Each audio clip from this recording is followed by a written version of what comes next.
What you are about to hear did not come together by accident.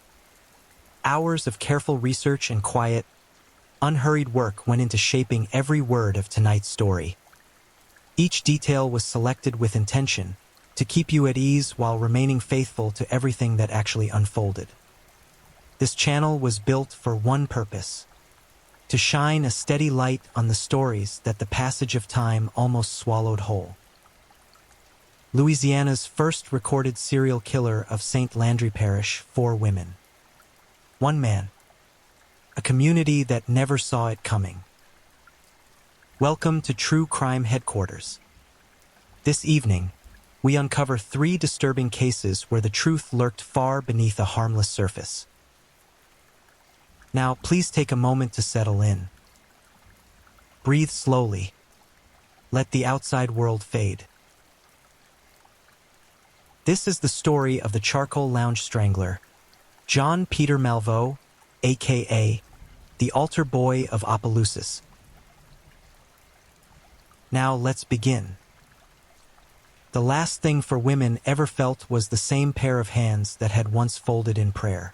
He coached his sons in the front yard while a body decomposed in a ditch 2 parishes over.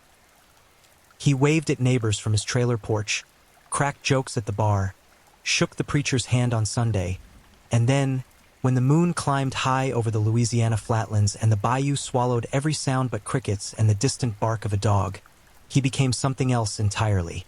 Something that wore a man's face like a costume. The women of Opelousas did not know his name.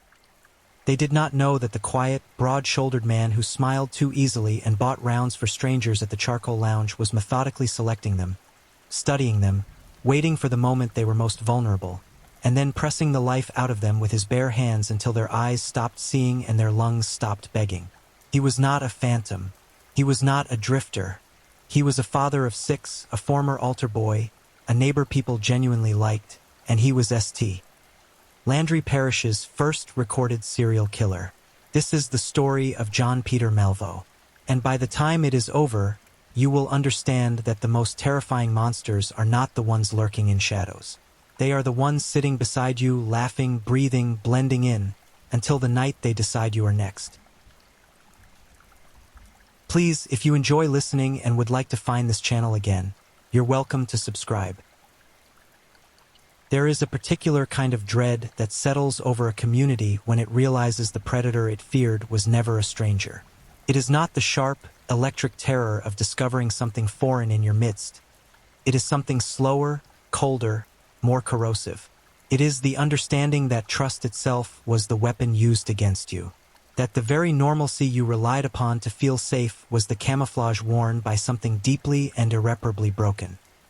That is the dread that descended over Opelousas, Louisiana, in the autumn of 1997, when a name the whole town thought it knew was connected to 4 dead women and a trail of violence that had been quietly unfolding beneath everyone's feet for nearly 2 years. The name was John Peter Malveaux. He was born in 1964 in Opelousas itself, a mid-sized city positioned in the heart of St. Landry Parish, a stretch of Louisiana bayou country where Spanish moss drags its fingers across still water and the heat in summer sits on your chest like something alive. Opelousas is the kind of place that carries its history loudly. It is one of the oldest cities in Louisiana, a place of Creole culture, Zydeco music, and a community pride built over generations. It is also, in the way of many small southern cities, a place where everyone eventually knows everyone. Where faces are familiar, reputations are communal property, and the social architecture of a neighborhood is built on the assumption that neighbors can be trusted. John Peter Malveaux grew up embedded in that architecture. His childhood carried the markers of religious devotion that many families in that region placed at the center of their identity. He was an altar boy, one of those children who stood at the edge of sacred ceremony, who wore vestments and walked the aisle and occupied a position of visible virtue within the church community. It is an image that would later feel unbearable in its irony. The boy who assisted at the altar, the man who turned his hands into instruments of death. Details about his early adulthood are sparse, as they so often are with individuals who move through the world without attracting attention. What is known is that at some point Malveaux relocated to a trailer park in Lafayette, Louisiana, a larger city positioned to the south of Opelousas, roughly 40 miles down the highway, also in the heart of Acadiana. There, he married and built what looked, on the surface, like the architecture of an ordinary life. He and his wife had 6 boys, 6 sons who grew up calling him father, 6 children who watched him move through domestic space, cooking, arguing, laughing, sleeping, and who had no more reason than anyone else to suspect what he was becoming. Neighbors described him in terms that would later read like a portrait of dissonance. Friendly, respected, beloved by most people in his social circle. These were not hollow descriptions offered out of shock after the arrest. These were impressions built over years of actual interaction. People who spoke to Malveaux regularly, who saw him in the spaces of ordinary community life, genuinely liked him. He was approachable. He was sociable. He gave no visible indication of the predatory architecture quietly assembling itself beneath his surface. But surfaces are precisely that. Beneath the foundation was fractured in ways that were becoming increasingly difficult to contain. Malveaux had a documented problem with alcohol, a dependency that loosened whatever internal restraints he may have been relying upon to keep himself within the margins of acceptable behavior. Alcohol, in the histories of violent men, functions differently than it does for those whose impulses remain within tolerable ranges. For someone who was already carrying dangerous appetites, drinking was not an escape. It was an accelerant.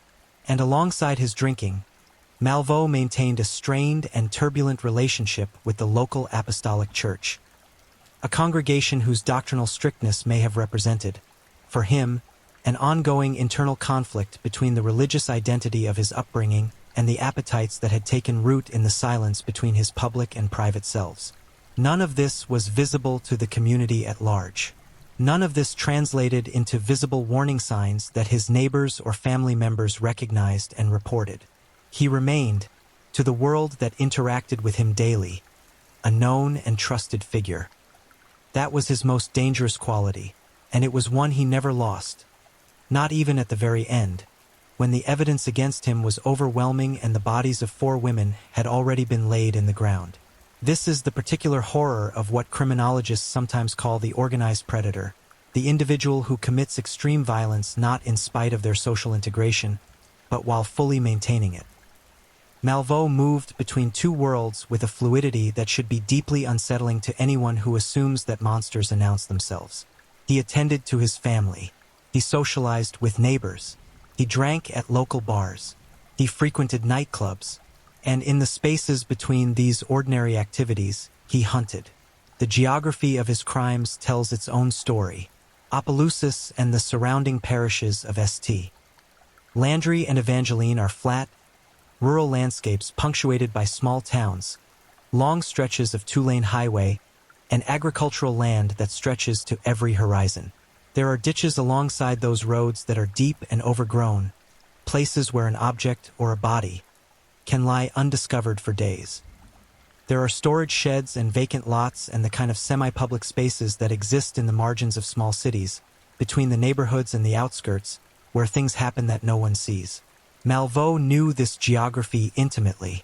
He had grown up inside it, and he used its features with the practical familiarity of a man who understood exactly what the land could conceal.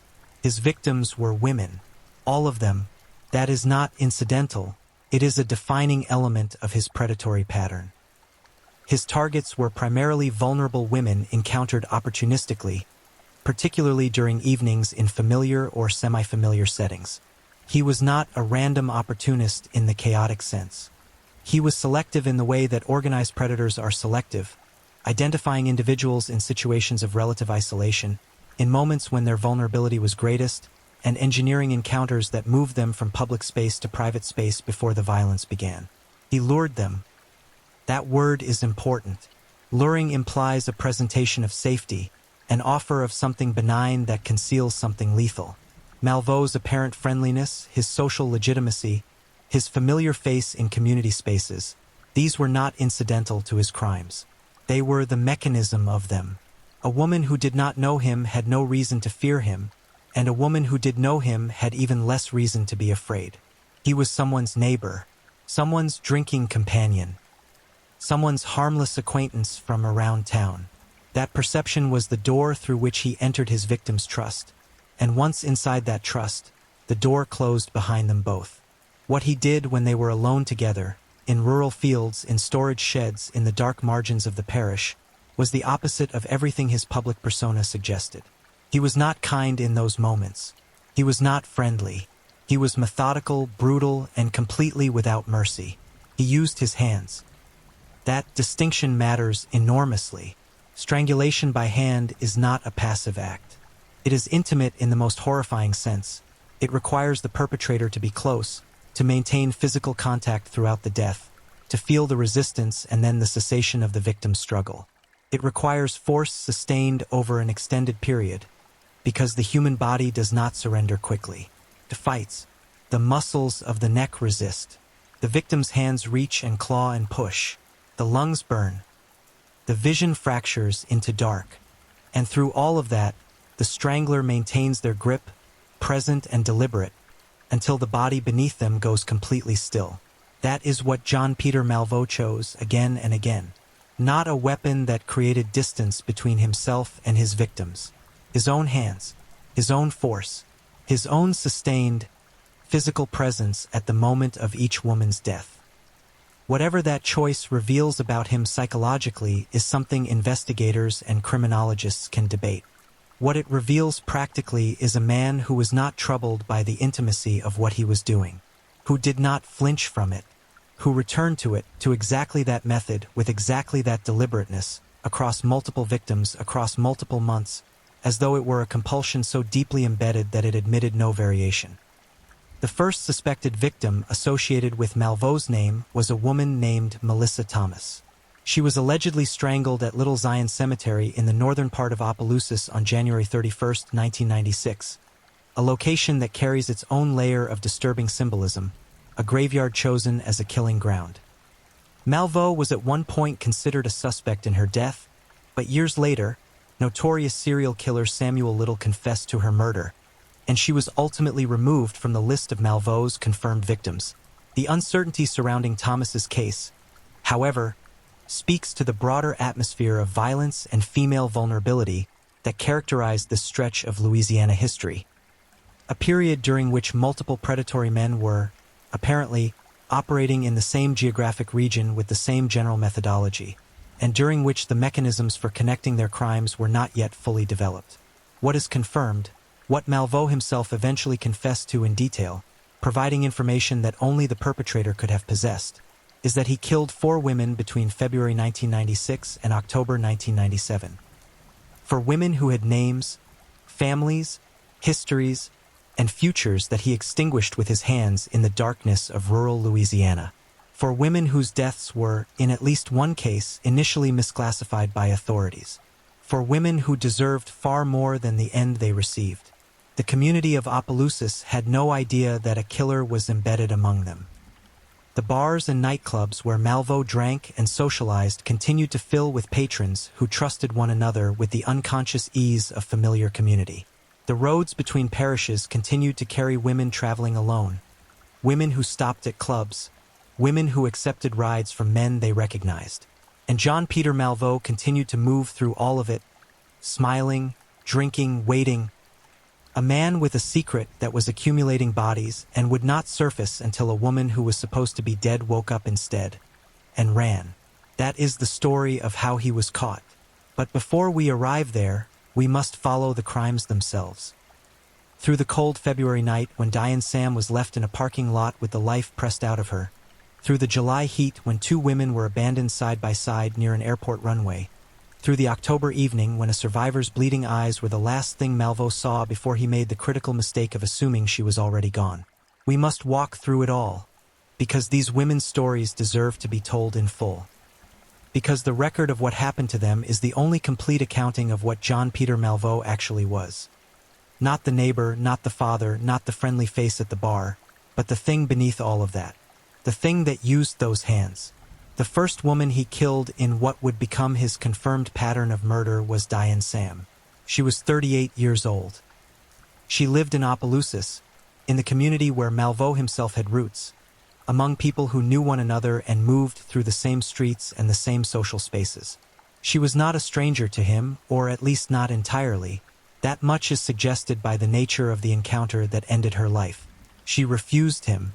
That word sits at the center of what happened to Diane Sam on the night of February 20th, 1996, and it matters. She said no. She declined to participate in what he wanted from her. And that refusal, which should have been an uncrossable boundary, was treated by John Peter Malveau as something to be overridden by force. He sexually assaulted her. He strangled her with his hands, pressing down through her resistance until her body had no resistance left. And then, in the manner that would become his signature, the methodical, practical disposal of a human being as though she were an inconvenience to be managed. He removed her clothing, partially at least, and carried her body to an apartment complex in Opelousas, leaving her there in the dark where she would be found. She was found that same day. And here is where the story takes a turn that illustrates precisely how vulnerable women can be to institutional failure even after their deaths. Authorities who examined Diane Sam's body initially classified her death as natural causes. A 38-year-old woman, partially unclothed, left in a parking lot, dead, and the initial conclusion was that she had simply died. The violence done to her body was not recognized, or was not recognized as violence. The evidence of what had happened to her was not properly interpreted, or was not interpreted at all. She was buried with the wrong cause of death attached to her name, and it was not until Malveau was arrested for entirely different crimes, not until he confessed in detail to what he had done to her and provided information that only her killer could have possessed, that Diane Sam's death was correctly reclassified as murder and her killer was identified. That gap, between her death and the correction of the record, represents more than a year and a half. During that entire period, while Diane Sam lay in the earth with the wrong story written over her, John Peter Malveau continued to live freely, continued to drink and socialize and move through the world as a trusted member of the community, continued to select and assess and ultimately kill again. The failure to properly investigate her death was not merely a procedural error. It was a lost opportunity to stop what was coming. To stop the deaths of Carolyn Bro Nichols and Tamika Blake Wilson, to prevent the assault of the woman who would eventually survive, to spare Tammy Duplekin Smith the terrible night in Evangeline Parish that took everything from her. The summer of 1997 arrived in Louisiana with the particular ferocity that defines July in the Deep South. A weight of heat and humidity that presses against the skin like wet cloth, that turns the air above the asphalt into something visible and wavy, that fills the bayou country with the thick, rich smell of vegetation cooking in its own moisture. In that July, Malveau killed twice more. Carolyn Bro Nichols was 26 years old. She was a resident of Opelousas, a young woman who lived in the same city where Malveau had grown up, who moved through the same geographic spaces, who existed in the social world that he regularly inhabited. She was 26. That number is worth pausing on. 26 years old, with all that implies, the beginning of adult life, the accumulation of identity and relationship and experience, the forward momentum of a person just beginning to understand who they are and what they want from the world. John Peter Malveau ended all of that. He encountered her, lured her, moved her to an isolated location, and then did what he had done to Diane Sam, what he would do to every woman he killed. He raped her. He strangled her with his hands.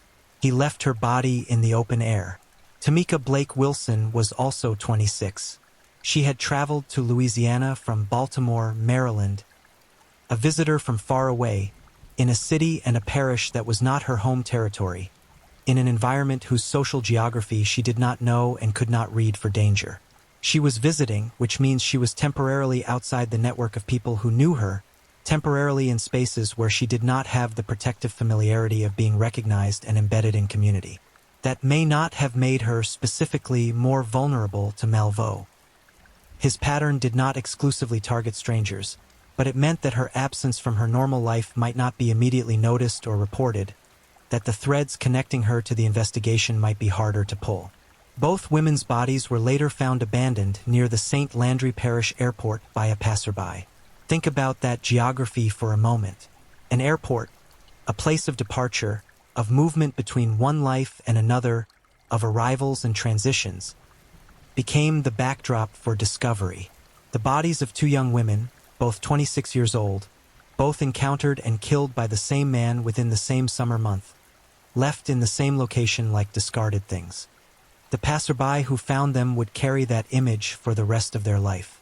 The investigators who responded to that scene were confronted with the confirmation that something systematic was happening, that these were not isolated incidents, not random violence, but a pattern, a methodology, a perpetrator who had done this before and who was still out there. The community responded with the particular mixture of fear and disbelief that settles over places where violent crime is not expected.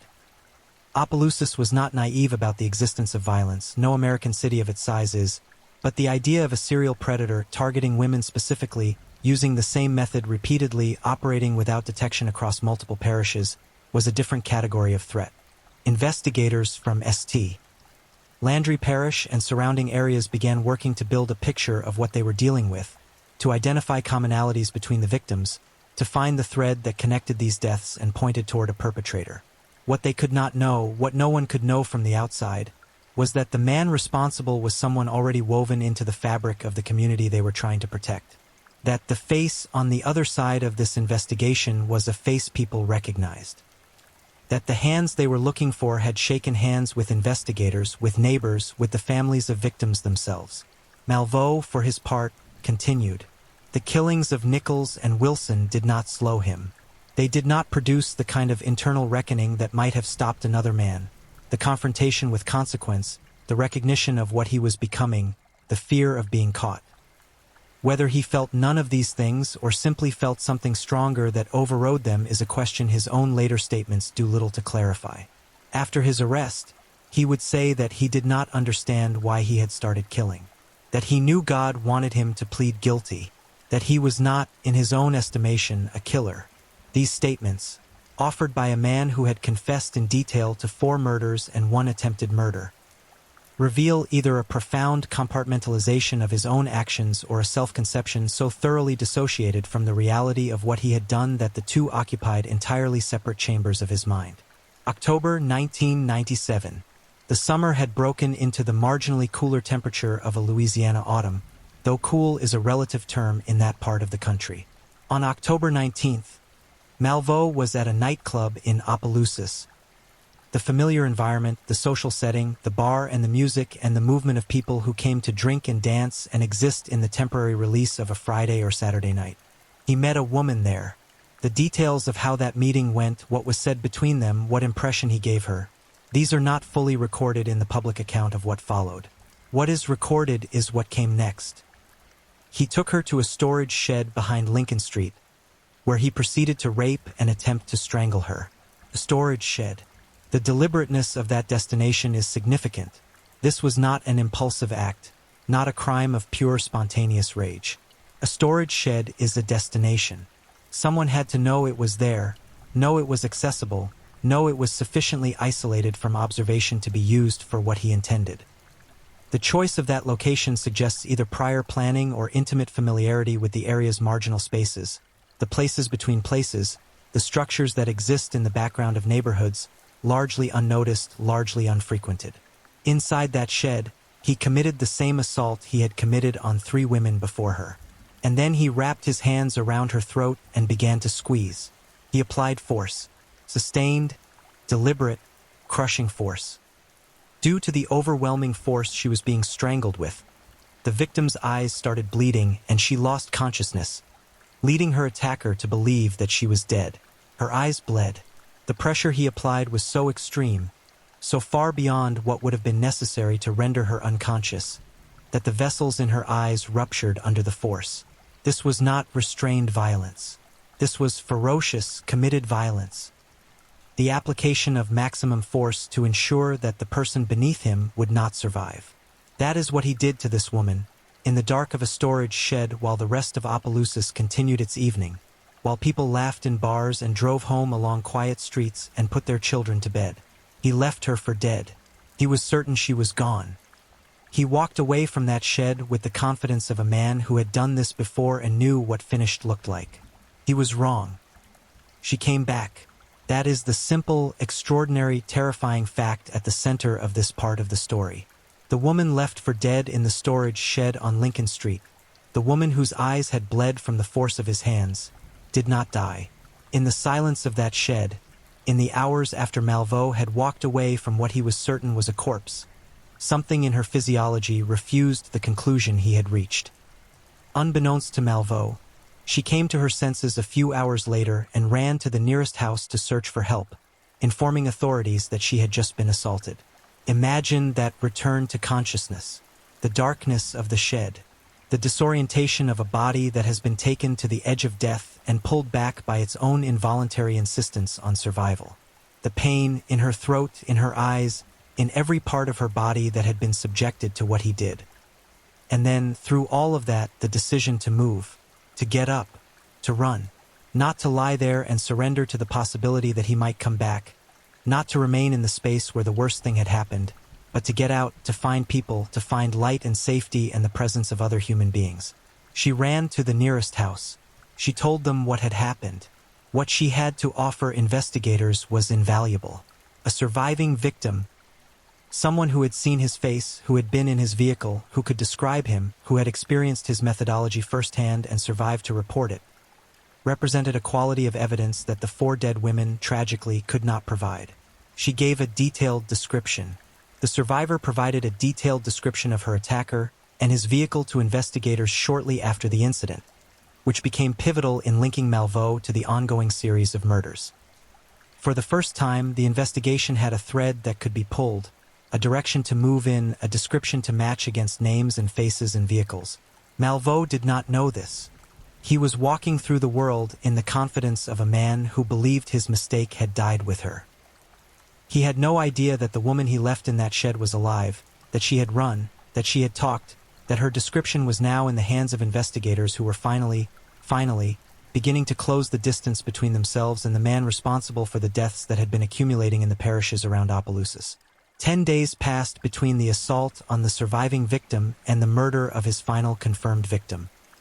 10 days during which Malveaux remained free, remained embedded in the community, remained the friendly, recognizable face that his neighbors and acquaintances knew. 10 days during which, apparently, nothing inside him paused or recalibrated or drew back from what he had been doing. On October 29, 1997, Malveaux was at the Charcoal Lounge. The name of that bar carries a particular resonance in this story. It is the location of his final confirmed murder, the place where he met Tammy Duplekin Smith, and it has since become one of the identifying geographical markers of his crime spree. The Charcoal Lounge, a place of music and alcohol and the social noise of a community coming together at the end of a week. A place where a woman could meet a man who seemed perfectly normal and accept, without any particular alarm, the prospect of going somewhere with him. Tammy Duplekin Smith was 38 years old.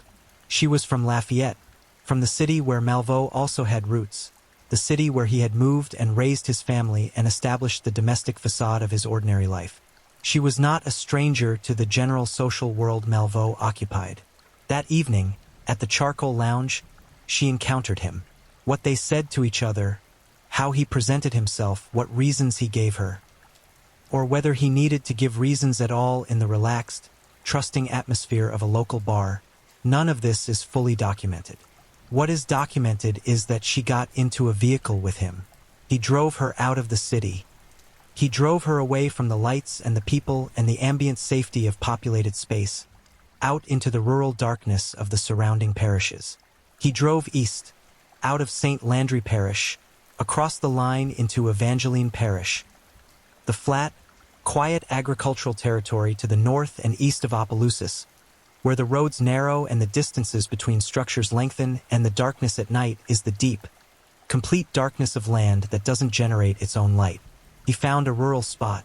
He stopped the car.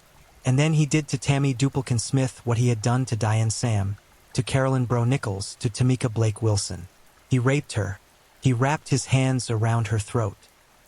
He applied that same ferocious, sustained, deliberate pressure that he had applied to every woman he killed, the pressure that was not a loss of control but a method, not a passion but a practice. He strangled Tammy Duplekin Smith in the darkness of rural Evangeline Parish while the Louisiana night surrounded them with its vast indifference, and he left her body there in the open ground. Then he took her car. That detail, the Dodge dynasty he drove away from the scene of Tammy Smith's murder, would be the thread that unraveled everything. Not because Malveaux hadn't left evidence at previous crime scenes, not because investigators hadn't been building their case, but because a car is a large, visible, identifiable object. Car has a license plate. Car can be tracked. A car becomes, in the investigative arithmetic of a manhunt, the kind of tangible, traceable asset that converts a faceless predator into an address and a name. Tammy Smith was reported missing. Her family, her friends, the people who expected her and did not see her, they reported her absence to authorities, and investigators began searching. They searched for Tammy. They searched for her car. They followed the threads available to them and extended their net across the parishes, looking for a Dodge dynasty that had last been seen in the wrong hands. Meanwhile, Malveaux drove. He moved in that car through the Louisiana landscape that had always been his geography, the back roads and highways of Acadiana, the flat country between Lafayette and the smaller towns, the parking lots and truck stops that defined the margins of ordinary life. He drove and he slept, and he continued to exist inside the comfortable certainty of a man who had never been caught. Malveaux was arrested on November 4, 1997, at approximately 6:45 a.m. in the parking lot of a Walmart store at 1400 Rees Street in Breaux Bridge, Louisiana. Officers in Breaux Bridge, acting on the bulletin for Tammy Smith's vehicle, found the Dodge dynasty in that parking lot. And inside it, asleep behind the wheel, was John Peter Malveaux. He was asleep. That is the image. Not running, not hiding, not making a desperate last stand in some cinematic confrontation. Asleep, in the car he had taken from the woman he had just killed. Asleep in the parking lot of a Walmart. The mundanity of that arrest scene. The retail parking lot, the early morning hour, the sleeping man in a stolen car, stands in complete and vertiginous contrast to the violence that preceded it. For women were dead. One had survived wounds that ruptured her eyes. And here, at the end of it all, was the man responsible, not fleeing his crimes but apparently having tucked himself into the most unremarkable possible location to sleep. When officers approached the vehicle and took him into custody, the public chapter of John Peter Malveaux's crimes came to its close. The private chapter, the interrogations, the confessions, the legal proceedings, the accounting of what he had done and how he had done it, was about to begin. His family heard the news and responded with shock. Neighbors responded with the same disbelief that the families of the arrested always describe. The insistence that they had known this person, that they had seen no signs, that the person being described in connection with these crimes bore no resemblance to the individual they knew. And that was, in its own way, entirely true. They had known a version of John Peter Malveaux. They had known the version he chose to show them. The other version, the one that drove out to rural Evangeline Parish in the dark, the one that pressed life out of women with his hands, the one that drove away in a dead woman's car, that version had been kept carefully out of sight, maintained in the compartment of his life that no one else was allowed to see. 2 days after his arrest, Malveaux confessed. He sat across from investigators and he talked. He revealed details about Diane Sam's death, details that had never been made public, details that only the person who had been present at that murder could have known. Those details confirmed what investigators already suspected but now knew with certainty. The woman whose death had been classified as natural causes in February 1996 had been murdered by the same man now sitting in the interrogation room. And the classification error that had allowed him to continue for another year and a half was now part of the permanent record of these investigations. A reminder, if one was ever needed, of how much depends on the accuracy and thoroughness of initial death investigations, and how catastrophically the failure of those investigations can compound. The bond was set at $1 million. The charges began to accumulate. And across the parishes, investigators who had been working their separate cases began the process of coordination that should, in an ideal world, have happened much earlier: the sharing of information, the alignment of methodologies, the building of a comprehensive picture of everything this one man had done. A woman came forward and accused Malveaux of raping her in 1995, before the first confirmed murder, before Diane Sam, before any of it. No charges were brought in that case. But her account added a dimension to the timeline that the confirmed murders alone could not provide. a picture of escalation, of a man who had been acting on violent impulses for years before those impulses crossed into homicide. The investigation expanded. A special task force was formed to look into other potential crimes that might be linked to him. Ultimately, no additional crimes were confirmed. But the formation of that task force, the institutional recognition that there might be more, that a man capable of this might not have limited himself to only what was already known, reflects the appropriate caution that serial crime demands. When the full dimensions of a predator's history are unknown, the responsible assumption is that the known crimes may represent only a portion of what occurred. The courtroom proceedings that followed the arrest of John Peter Malveaux moved through the Louisiana legal system with the weight of something that the parishes involved had never quite confronted before. Several articles came out that proclaimed that Malveaux was the first recorded serial killer in St. Landry Parish's history. That designation carries a particular gravity. Not the first violent criminal, not the first murderer, the first serial killer. The first individual in the documented history of that parish to commit multiple murders in a connected pattern, with a consistent methodology across multiple victims. The first, which means that every investigative framework, every prosecutorial strategy, every community response to what had happened was being constructed, in some sense, from scratch. The legal proceedings were divided between two parishes, which created its own set of complications. The murders of Diane Sam, Carolyn Bro Nichols, and Tamika Blake Wilson fell within the jurisdiction of St. Landry Parish. The murder of Tammy Duplekin Smith, committed in the rural darkness of Evangeline Parish, fell under that parish's jurisdiction instead. Two prosecutorial teams, two sets of proceedings, two separate legal processes that needed to be coordinated carefully to ensure that nothing fell through the jurisdictional gap between them. In St. Landry Parish, Malveaux stood before a grand jury and admitted responsibility for the murders committed there. He recounted in detail what had transpired. The grand jury proceedings gave him the opportunity, or perhaps imposed upon him the necessity, of verbalizing what he had done, of moving his crimes out of the private territory of his own mind and into the public record of the law. He admitted, he recounted, and the court, receiving his admissions, proceeded toward the question of what punishment would follow. He pleaded guilty on all counts. The plea bargain offered in St. Landry Parish was negotiated between the prosecution and the defense with the families of the victims as an active consideration. Prosecutor Earl Taylor, after speaking with the families, agreed that accepting a guilty plea in exchange for removing the death penalty from the table was the appropriate path forward. The judge accepted the plea after Malveaux admitted to raping and strangling the victims, sparing the case a full trial and the associated emotional toll on the victims' families. 3 concurrent life sentences without the possibility of parole were handed down. 3 life sentences, no parole. These words mean something specific and permanent in the legal vocabulary. They mean that John Peter Malveaux would never again walk out of a correctional facility as a free man. That every morning from the moment of sentencing forward, he would wake in a cell rather than in the trailer in Lafayette. That the landscape he had once navigated freely, the highways between parishes, the bars and nightclubs, the rural roads where he had driven women to their deaths, would be replaced permanently by the institutional geography of incarceration. But 3 life sentences addressed only the crimes in St. Landry Parish.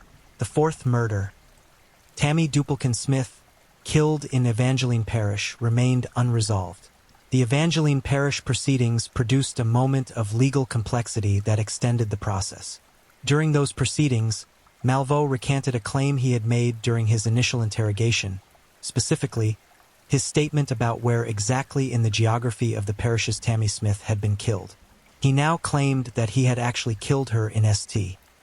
Landry Parish, contradicting his earlier account and potentially shifting jurisdictional responsibility.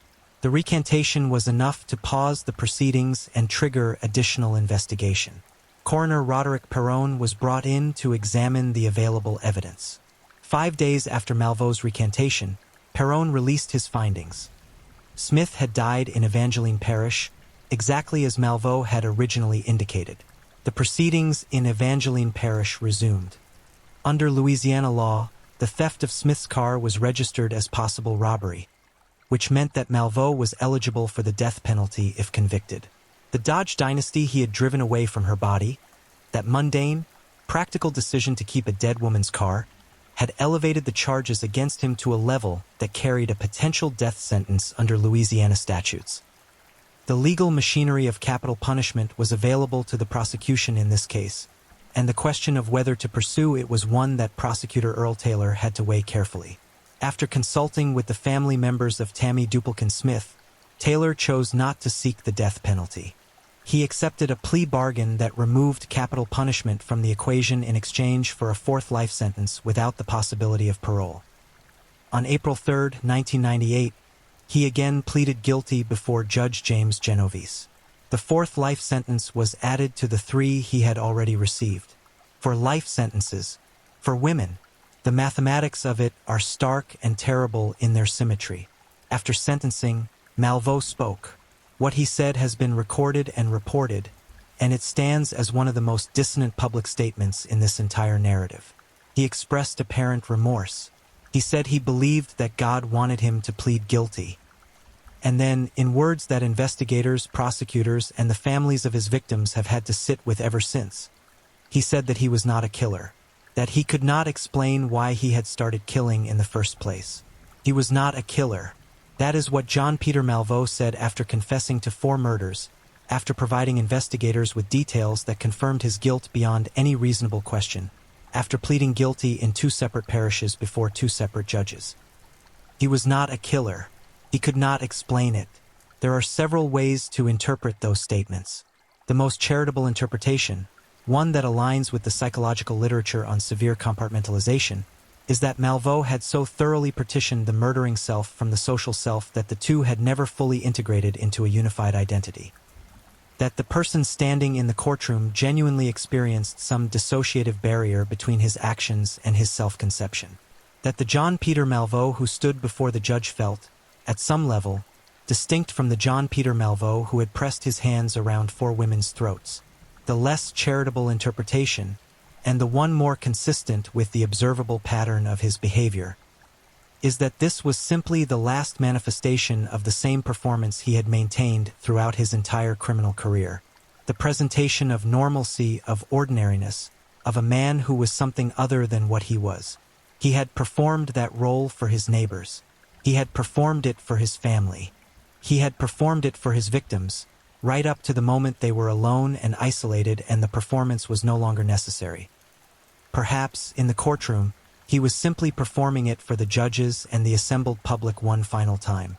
It did not change the outcome. For life sentences, no parole. As of March 2025, Malveaux remains incarcerated at the Louisiana State Penitentiary in West Feliciana Parish.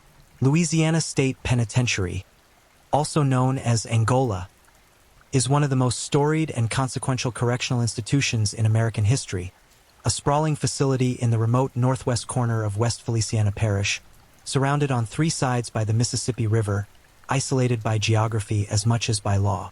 It is where John Peter Malveaux has been housed since his sentencing, and where, barring some extraordinary and legally unprecedented development, he will spend the remainder of his natural life. He is, as this is written, in his early 60s. He is alive.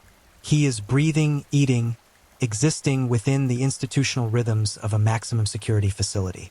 He wakes every morning in the same structure he will wake in tomorrow and the day after and every day until his body stops. The 4 women he murdered, Diane Sam, Carolyn Bro Nichols, Tamika Blake Wilson, Tammy Duplekin Smith, do not wake in the morning. They stopped waking in 1996 and 1997, in the primes of their lives, in their 30s and their 20s, with everything ahead of them that he chose to take. The survivor, the woman from the nightclub, the woman who was taken to the storage shed on Lincoln Street, the woman whose eyes bled from the force of his hands, survived. She gave her testimony. She contributed the description and the details that became pivotal in the investigation that led to his arrest. She carried what happened to her into every day that followed, into whatever life she built on the other side of that October night in 1997. Her courage, the raw, physical courage of waking in that shed and running rather than surrendering, is one of the most significant facts in this entire story. Because without that courage, without that survival, the threads connecting Malveaux to the murders might have taken longer to identify. Other women might have met him in bars and clubs and parking lots and trusted the friendly face and the easy manner, and not come back. The special task force formed to investigate whether additional crimes could be linked to Malveaux ultimately found nothing conclusive. The woman who came forward to report a rape in 1995 was believed, but charges could not be brought. Whatever the full scope of his predatory history actually was, whether it began with that assault in 1995 or earlier, whether there were encounters that left no survivors and no records, remains partially unknown. The confirmed death toll is 4. The probable scope of his violence against women extends further than 4. But the law operates on evidence, and the evidence confirmed what it confirmed and could not confirm what it could not. What this case left behind, beyond the grief of 4 families and the scars carried by the woman who survived, was an institutional reckoning with the ways that violent crime can hide in plain sight within communities that lack the mechanisms to recognize it. The failure to properly classify Diane Sam's death as a homicide in February 1996 is the clearest and most consequential of those institutional failures. Had that death been correctly identified, investigated, and connected to a perpetrator, the investigation would have begun 18 months earlier. Carolyn Bro Nichols might be alive. Tamika Blake Wilson might have traveled back to Baltimore and never known that a killer was waiting in the parish she visited. Tammy Duplekin Smith might have gone home from the charcoal lounge and woken the next morning in her own bed. That is the weight of the procedural failure, not an abstraction. 3 additional deaths that were, in the most direct sense, preventable. The case of John Peter Malveaux also contributed to a broader awareness of Louisiana's history with serial violence against women. A history that is, upon examination, more extensive and more disturbing than most residents of the state might wish to acknowledge. Louisiana has produced multiple individuals classified as serial killers, operating across different eras and different geographic regions, targeting largely vulnerable populations with methods that emphasized both sexual violence and strangulation. Malveaux did not exist in isolation. He was the first recorded case in St. Landry Parish, but he was not the only man in that state during that period who was doing what he was doing. That broader context does not diminish his individual responsibility. Every choice he made was his. Every woman he killed personally, deliberately, with his own hands, with his own sustained force. No sociological context, no psychological framework, no discussion of systemic failures or community blind spots reduces the individual moral weight of what John Peter Malveaux did to 4 human beings between 1996 and 1997. What it does do, what the full accounting of this case demands, is that we hold both things simultaneously, the individual and the context, the perpetrator and the systems that allowed him to operate, the crimes themselves and the failures that permitted them to multiply before anyone intervened. He said he was not a killer. He said he could not explain why he had started killing. He sits now in Angola, in his early 60s, in a cell, with the rest of his life contracted to the dimensions of incarceration. And the 4 women whose names should never be reduced to simply the victims in his story, Diane Sam, Carolyn Bro Nichols, Tamika Blake Wilson, Tammy Duplekin Smith, exist now only in the memories of the people who loved them, in the court records of the parishes where they died, and in the telling of stories like this one. Their names deserve to outlast his.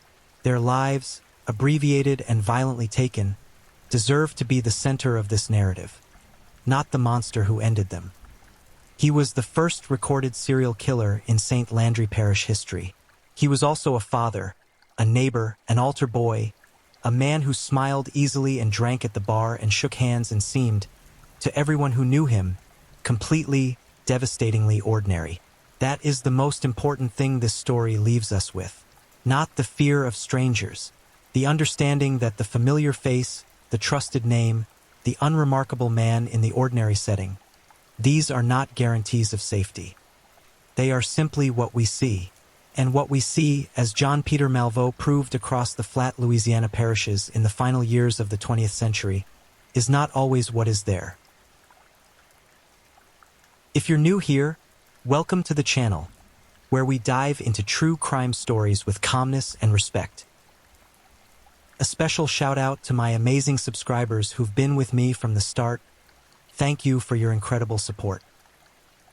If you're still with me, drop a comment, Let me know where you're tuning in from and what time it is in your part of the world. Or just say hello so I know you're still here. And if you haven't already, make sure to like this video and hit subscribe so you won't miss any of our upcoming true crime stories perfect for winding down. Now, let's move on to our second story. Story 2. The Ghost in the Trunk. The Lee Boyd Malvo story, aka the Young Prophet of Death. He was 17 years old, barely old enough to drive, and yet an entire nation of millions changed how they lived, where they walked, how they pumped their gas, whether they dared step outside, because of what he chose to do with a rifle, a hollow promise, and a willingness to obey a man who had convinced him that murder was a divine calling. Picture the most ordinary morning you have ever lived. The kind where nothing feels remarkable, where the sky is the same pale gray it always is, where the air smells faintly of cut grass and motor exhaust, where people move through the world at the comfortable, unguarded pace of people who believe they are safe. Now picture that morning being shattered, not by a bomb, not by a car crash, not by anything dramatic enough to prepare you, but by a single, invisible bullet from a direction no one saw coming, fired by someone no one could find, who was already gone before the body hit the ground. No warning, no motive anyone could immediately explain. No face, no voice, no description, just a hole in the air where a person used to be, and a city, then 2 cities, then an entire region of the United States, falling to its knees in collective breathless terror. That was the world Lee Boyd Malvo and John Allen Muhammad built in October of 2002. And what makes the story even more disturbing, even more psychologically suffocating, is not just the number of lives they took. It is the age of the boy behind the trigger, the manipulation that placed him there, the cold, methodical way they operated, and the almost supernatural invisibility that allowed them to kill again and again and again before anyone even understood what was happening. This is not a story about monsters from the margins of imagination.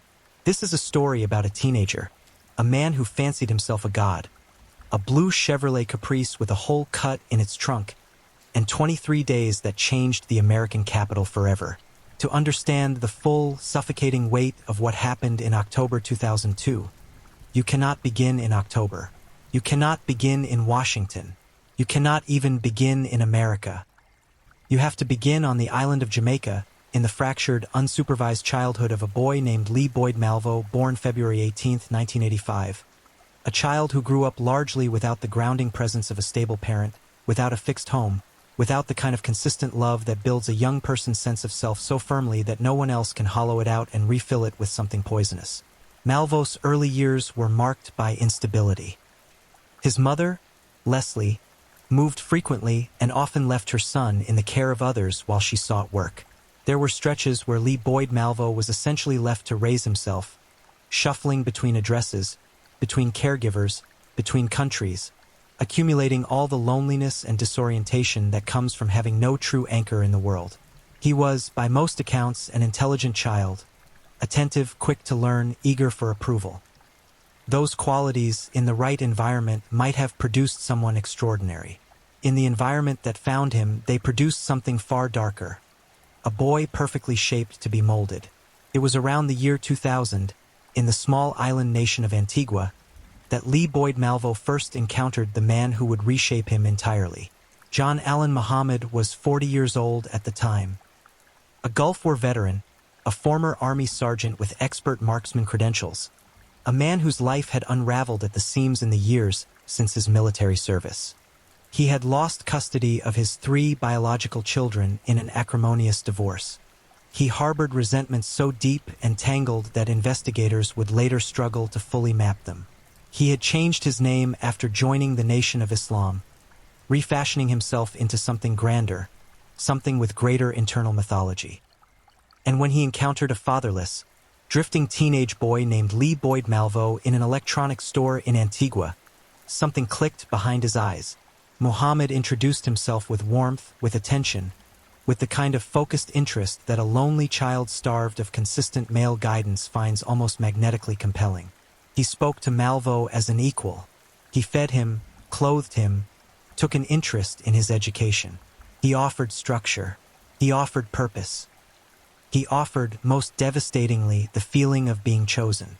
Over months, Muhammad became the father figure Malvo had never had, and Malvo became, in Muhammad's hands, raw material.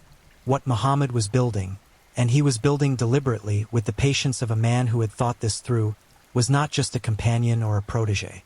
He was building an instrument, a weapon. He immersed Malvo in a specific ideology. A mixture of racial grievance, anti-government fury, apocalyptic thinking, and the notion that Muhammad himself was a figure of profound historical importance, a man destined to reshape the world. He introduced Malvo to books on sniping. He taught him marksmanship with focused, relentless discipline, the way a craftsman teaches an apprentice. He instilled in the boy the conviction that what they were preparing to do was not murder, it was transformation. It was the opening move in a grand, righteous plan. Malvo would later testify that Muhammad had indoctrinated him into believing that the proceeds of a planned extortion attempt would fund a camp in Canada where homeless children would be trained as soldiers for a new society. The plan, as Muhammad framed it, involved demanding $10 million from the United States government. If the money was paid, the killing would stop. If it wasn't, the killings would escalate. The victims were never the point, Muhammad preached. The fear was the point. The chaos was the point. And the boy believed him, not because he was stupid, but because he was 17, because he was alone, and because the man who had become his world had spent more than 2 years carefully dismantling every other lens through which Lee Boyd Malvo viewed reality. In October 2001, Malvo ran away from his mother and reunited with Muhammad, who was now living in Bellingham, Washington. By this point, Muhammad had already lost his children in the custody battle that consumed him. Investigators would later theorize that one of the deeper, uglier motivations beneath the grandiose ideology was something far more personal. Muhammad wanted his ex-wife, Mildred, dead. He believed that if enough random people were killed, and if the murders appeared to have no personal connection to him, her death would be invisible. Just another name on a list of random victims, impossible to trace back to a man with a restraining order against him and a burning, suffocating hatred. But first, there would be practice. And the practice would be real. It would use real people. On February 16, 2002, a 21-year-old woman named Kenya Nicole Cook was shot and killed by Lee Malvo at the front door of her aunt's home in Tacoma, Washington. Cook's aunt had been a close friend of Muhammad's ex-wife, Mildred, and had reportedly encouraged Mildred to seek divorce. In the twisted logic that Muhammad had constructed, this made her household a legitimate target. Malvo later told his psychologist that the killing was a test, not a test of marksmanship alone, but a test of commitment. A test of whether the boy Muhammad had spent 2 years sculpting could, when the moment arrived, actually pull the trigger on a living human being and walk away. He could. Kenya Cook died at her own front door, a young woman with nothing to do with the rage festering inside John Allen Muhammad, killed simply because she was adjacent to a woman he despised. She was 21 years old. She had her whole life ahead of her. She opened the door and she was gone. After Tacoma, the pair began to move. They traveled with the restless, predatory energy of hunters who had tasted something and found they wanted more.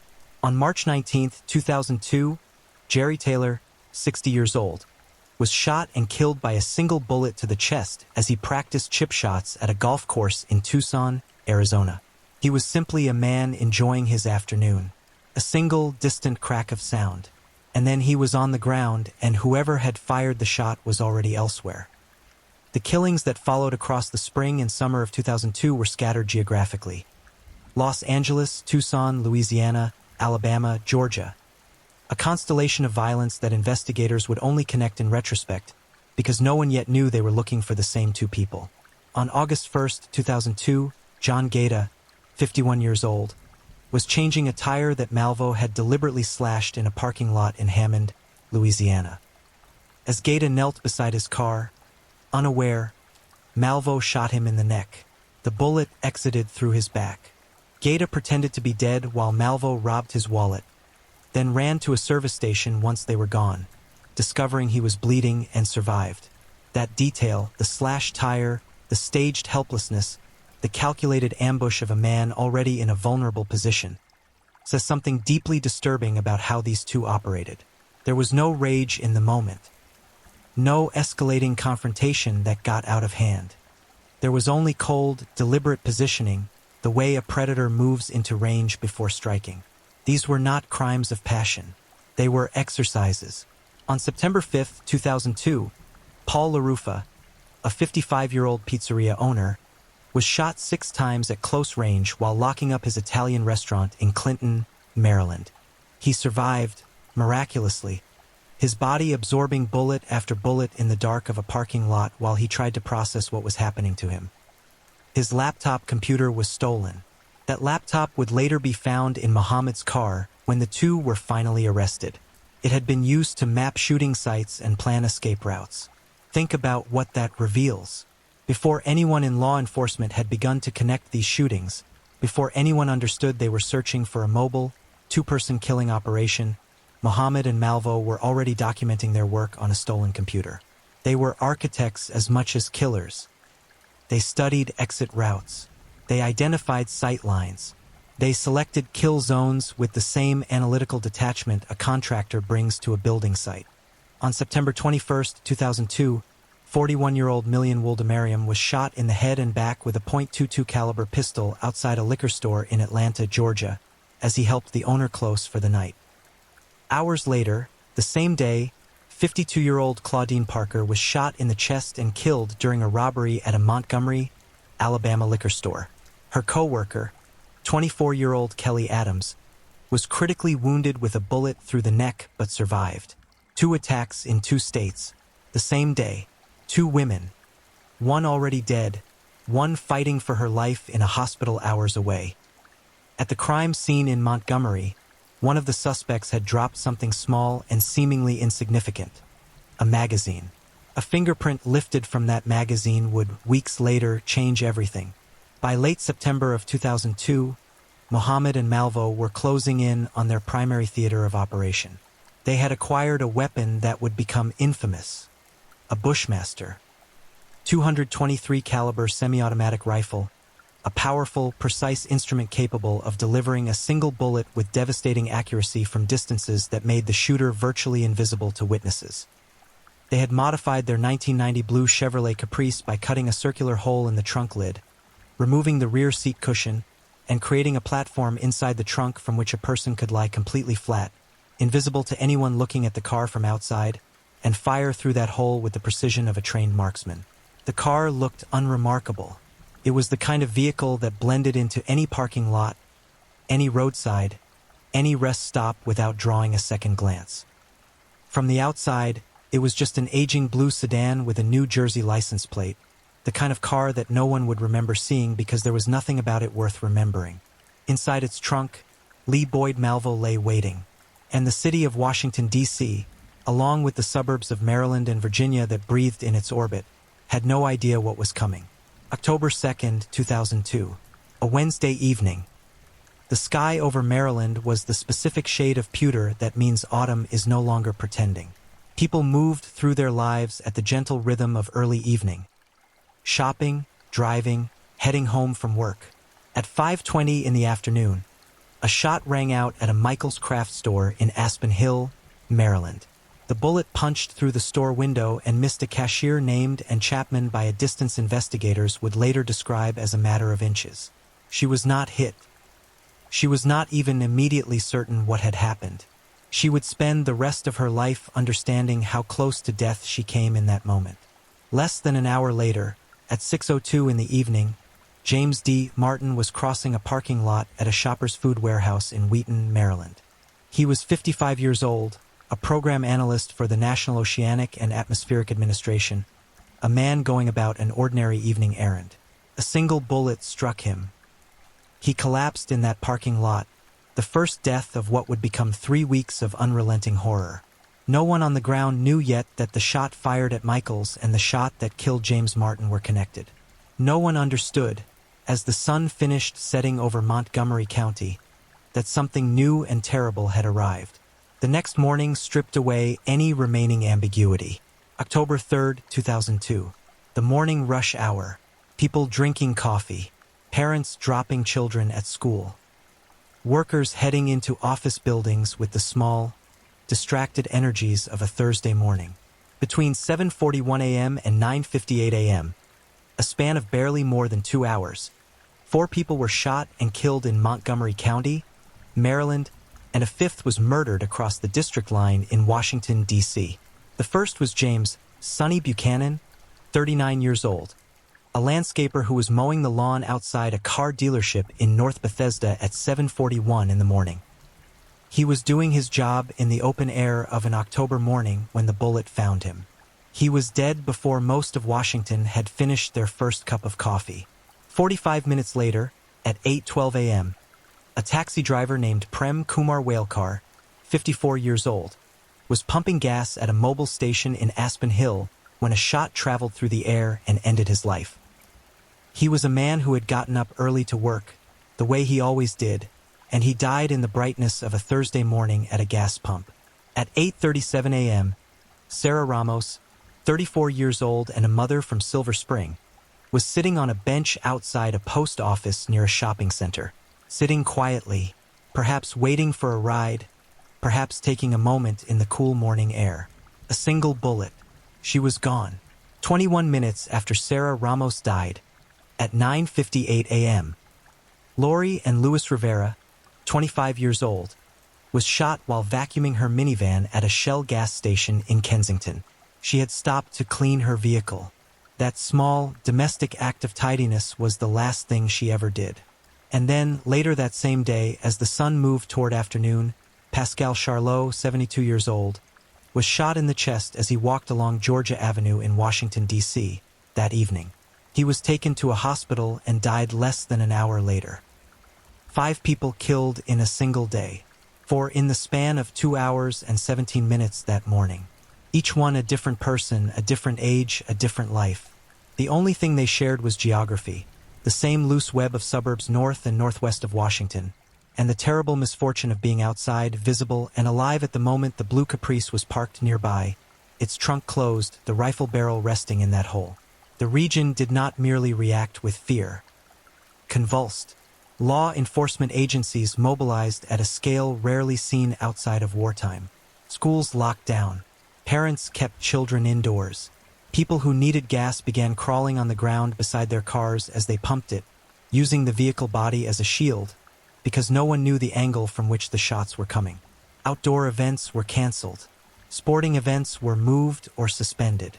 The simple act of walking across a parking lot, one of the most unremarkable things a human being does in the course of a day, became an act freighted with mortal terror. And through it all, investigators were chasing ghosts.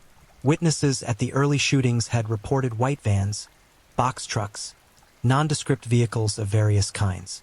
The description of a white van became almost mythological in those first days. It was repeated in news broadcasts, whispered in neighborhoods, acted on by police who stopped dozens of white vehicles in vain. Meanwhile, the blue Caprice moved invisibly through the same streets, unremarkable, unremarked upon, its trunk sealed, its occupants calm. On October 4th, 43-year-old Caroline Sewell was shot as she loaded shopping bags into her Toyota minivan in a Michaels parking lot in Fredericksburg, Virginia. The bullet struck her, but she survived. She became one of the few that day who did not die. Not because the shooter missed his mark, but for reasons only medicine and chance can explain. 3 days later, on October 7th, the attack that perhaps disturbed the public most viscerally came when Iran Brown, a 13-year-old boy, was shot as he walked toward the entrance of Benjamin Tasker Middle School in Bowie, Maryland. A child, walking to school. The bullet struck him and he survived. But the message the shooting sent ricocheted through every parent in the region with particular force. If a child walking through a school parking lot was not safe, then nowhere was safe. Nothing was sacred. No person, regardless of age or innocence, was beyond the reach of whoever was out there. Near the scene of that shooting, investigators found something that had not been left at previous sites. A white tarot card on which the words, "I am God," were written. It was the first direct communication from the killers, chilling, grandiose, and deeply revealing of the psychological architecture Muhammad had built around their shared mission. Not "I am angry," not "this is war." Simply, "I am God." The presumption of absolute authority over who lived and who died, expressed with the brevity and certainty of a deity who doesn't need to explain himself. The card did something else, too. Transformed the case. Until that moment, investigators had worked with the theory that the shootings were random but possibly motivated by something specific. Robbery, a grievance, a pattern that would eventually make itself clear. The tarot card, with its cryptic declaration and its later companion notes, suggested something stranger and in many ways more frightening. That the killers were performing. That they wanted an audience. That they expected, perhaps demanded, to be recognized as something more than merely dangerous. Later messages left at crime scenes were sealed in plastic bags and demanded $10 million, threatening the lives of children if the money was not paid. A phone call was traced to a pay phone at a gas station in Henrico County, Virginia, where police missed the suspects by minutes. On October 9th, Dean Harold Myers, 53 years old from Gaithersburg, Maryland, was shot and killed while pumping gas at a station in Manassas, Virginia. Gas stations had by this point become a particular site of collective dread. People had begun driving past stations they needed, desperate to find some phantom guarantee of safety in a different zip code, a different brand, a different angle of approach. Dean Myers found no such guarantee. He pulled up to a pump the way he had done hundreds of times in his life, and a bullet came from a direction he never saw. 2 days later, on October 11th, Kenneth Bridges, 53 years old and the father of 6 children, was killed at an Exxon station just off I-95 near Fredericksburg, Virginia, also while pumping gas. Police responded with a massive roadblock, covering the area in force, looking for the white van that witnesses had once again reported. The blue Caprice slipped through. October 14th brought an attack that landed with particular institutional weight.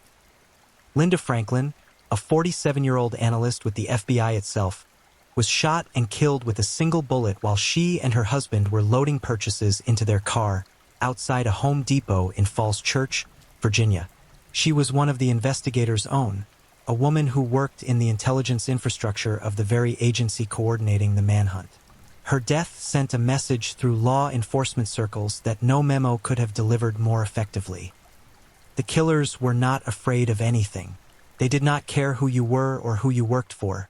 They did not discriminate by profession, by gender, by the particular cruelty of targeting someone connected to the investigation. They operated in a space entirely beyond conventional deterrence. The task force working the case now numbered in the hundreds.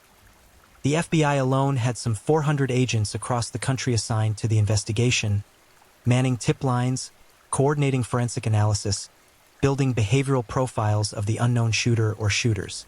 The profile, based on the crime patterns, the distances, the precision of each shot, pointed toward a highly skilled individual, possibly with military training. The locations of the attacks spread across multiple jurisdictions, across multiple states, indicated mobility. The apparent randomness of the victims suggested no personal connection between shooter and target. What the profile did not initially account for was 2 people. A man and a boy, a mentor and his instrument. On October 19th, 37-year-old Jeffrey Hopper was shot as he walked with his wife through a parking lot outside a Ponderosa Steakhouse in Ashland, Virginia. He was shot in the stomach but survived after emergency surgery, during which investigators removed the bullet that would later be matched ballistically to the others. Near the scene, a note had been tacked to a tree inside a plastic bag. It was long, rambling, and chilling. It referenced God. It referenced the children's school shooting threat. It referenced the money demand. And then it contained something unexpected. A reference to a phone call the shooters had made to a Catholic priest in Ashland, Virginia.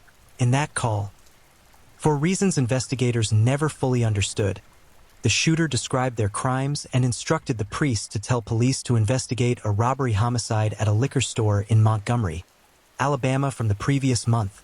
This was the crack in the wall. This was the moment when the invisible became visible. The mention of Montgomery, Alabama was either a calculated gamble or an act of arrogance so extreme it bordered on self-destruction. And given what investigators now understood about John Allen Muhammad's psychology, it was almost certainly the latter. He had constructed himself as a being of superior intelligence, operating on a plane that ordinary law enforcement could not access. The fact that he had left breadcrumbs, fingerprints, notes, tarot cards, phone calls, a confession to a priest, suggested not sloppy methodology but a kind of performative confidence. He expected to be impressive even when he was being caught. Investigators responding to the Alabama lead moved quickly. The Montgomery shooting, which had occurred on September 21st and claimed the life of Claudine Parker while critically wounding her coworker Kelly Adams, had been investigated as a local robbery homicide with no connection to anything happening 500 miles north. Forensic teams re-examined the scene, and there it was. A magazine dropped at that crime scene bore the fingerprints of Lee Boyd Malvo. Malvo's prints were on file.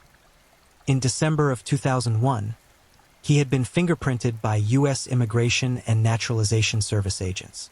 That record had sat in a database, associated with a teenager who had entered the country without proper documentation, and now that teenager's prints had just been found at a liquor store crime scene in Alabama, linked by phone call to a sniper killing spree in the Washington metropolitan area. The fingerprints gave investigators a name. The name gave investigators a file. The file mentioned, in an arrest record from Washington State, a man named John Allen Muhammad. And an FBI agent in Tacoma recognized that name immediately from a tip that had been called into their office about the sniper case. 2 names, one older man, one teenage boy, a relationship that went back 2 years to an island in the Caribbean. Investigators began pulling on every thread simultaneously. They established that Muhammad had legally purchased a Bushmaster .223 caliber rifle, that he had subsequently had it stolen, or claimed it was stolen, from a gun shop in Washington State called Bullseye Shooter Supply, and that a federal violation existed because Muhammad had been served with a restraining order to stay away from his ex-wife, making his possession of a firearm illegal under federal law. This gave agents the legal basis for a federal weapons charge and a material witness warrant for Malvo. But they still needed to find them. And finding them required locating a blue 1990 Chevrolet Caprice with a New Jersey license plate. A piece of information they now had from Muhammad's vehicle registration records. What followed, in hindsight, was one of the most darkly ironic aspects of the entire case. Law enforcement records showed that the New Jersey license plate on Muhammad's Caprice had been checked by radio patrol cars several times near shooting locations across multiple jurisdictions in several states. The car had not been stopped because computer networks did not indicate it was connected to any criminal activity, and because officers in those early days were focused almost exclusively on the widely reported white van. The killer's car had been seen, multiple times, by multiple officers, in proximity to multiple crime scenes, and it had driven away each time because the intelligence architecture connecting those dots had not yet crystallized into the right shape. On October 3rd, the single bloodiest day of the D.C. killings, Washington, D.C. police had actually stopped the Caprice for a minor traffic violation 2 hours before Pascal Charlot was shot that evening. The car was inspected. The plate was noted. Muhammad and Malvo drove away, and that night, an elderly man walking along Georgia Avenue was killed. The weight of that near miss is almost impossible to measure. The killings continued even as investigators closed in. On October 22nd, Conrad Everton Johnson, 35 years old and a bus driver for the Montgomery County Transit System, was shot while standing on the steps of his commuter bus at a depot in Aspen Hill, Maryland. He was a husband and a father. He had just stepped off his bus in the pre-dawn darkness. A single shot reached him through the October air and he fell where he stood. Conrad Johnson was the last person Muhammad and Malvo killed. He did not know he would be the last. No one knew. The city didn't know. The investigators didn't know. In the terrible arithmetic of those 23 days, there was no reason for anyone to assume the killing had concluded. The 2 men had demonstrated no pattern of stopping voluntarily, no indication of remorse, no signal that they had achieved whatever internal threshold they had set for themselves. What stopped them was not a change of heart. It was the phone. After the Johnson killing, the callers who identified themselves as the snipers made contact with investigators through a series of communications, some to police tip lines, some to local authorities, some arranged through intermediaries. The callers expressed frustration that law enforcement had not taken their earlier communications seriously enough. They complained, with what can only be described as the indignation of men who felt they had not been given proper credit for their work, that the police had failed to follow their instructions about the Alabama connection. One of those calls was traced, and this time investigators did not miss. Law enforcement searched criminal records and found that Muhammad had registered the blue Chevrolet Caprice with a New Jersey plate in late September. The information was broadcast publicly. Across the Washington metropolitan area, millions of people who had spent 3 weeks staring at every white van on the road were now told to look for a dark blue 1990 Chevrolet Caprice. Suddenly, every trucker, every motorist, every overnight driver was a potential spotter.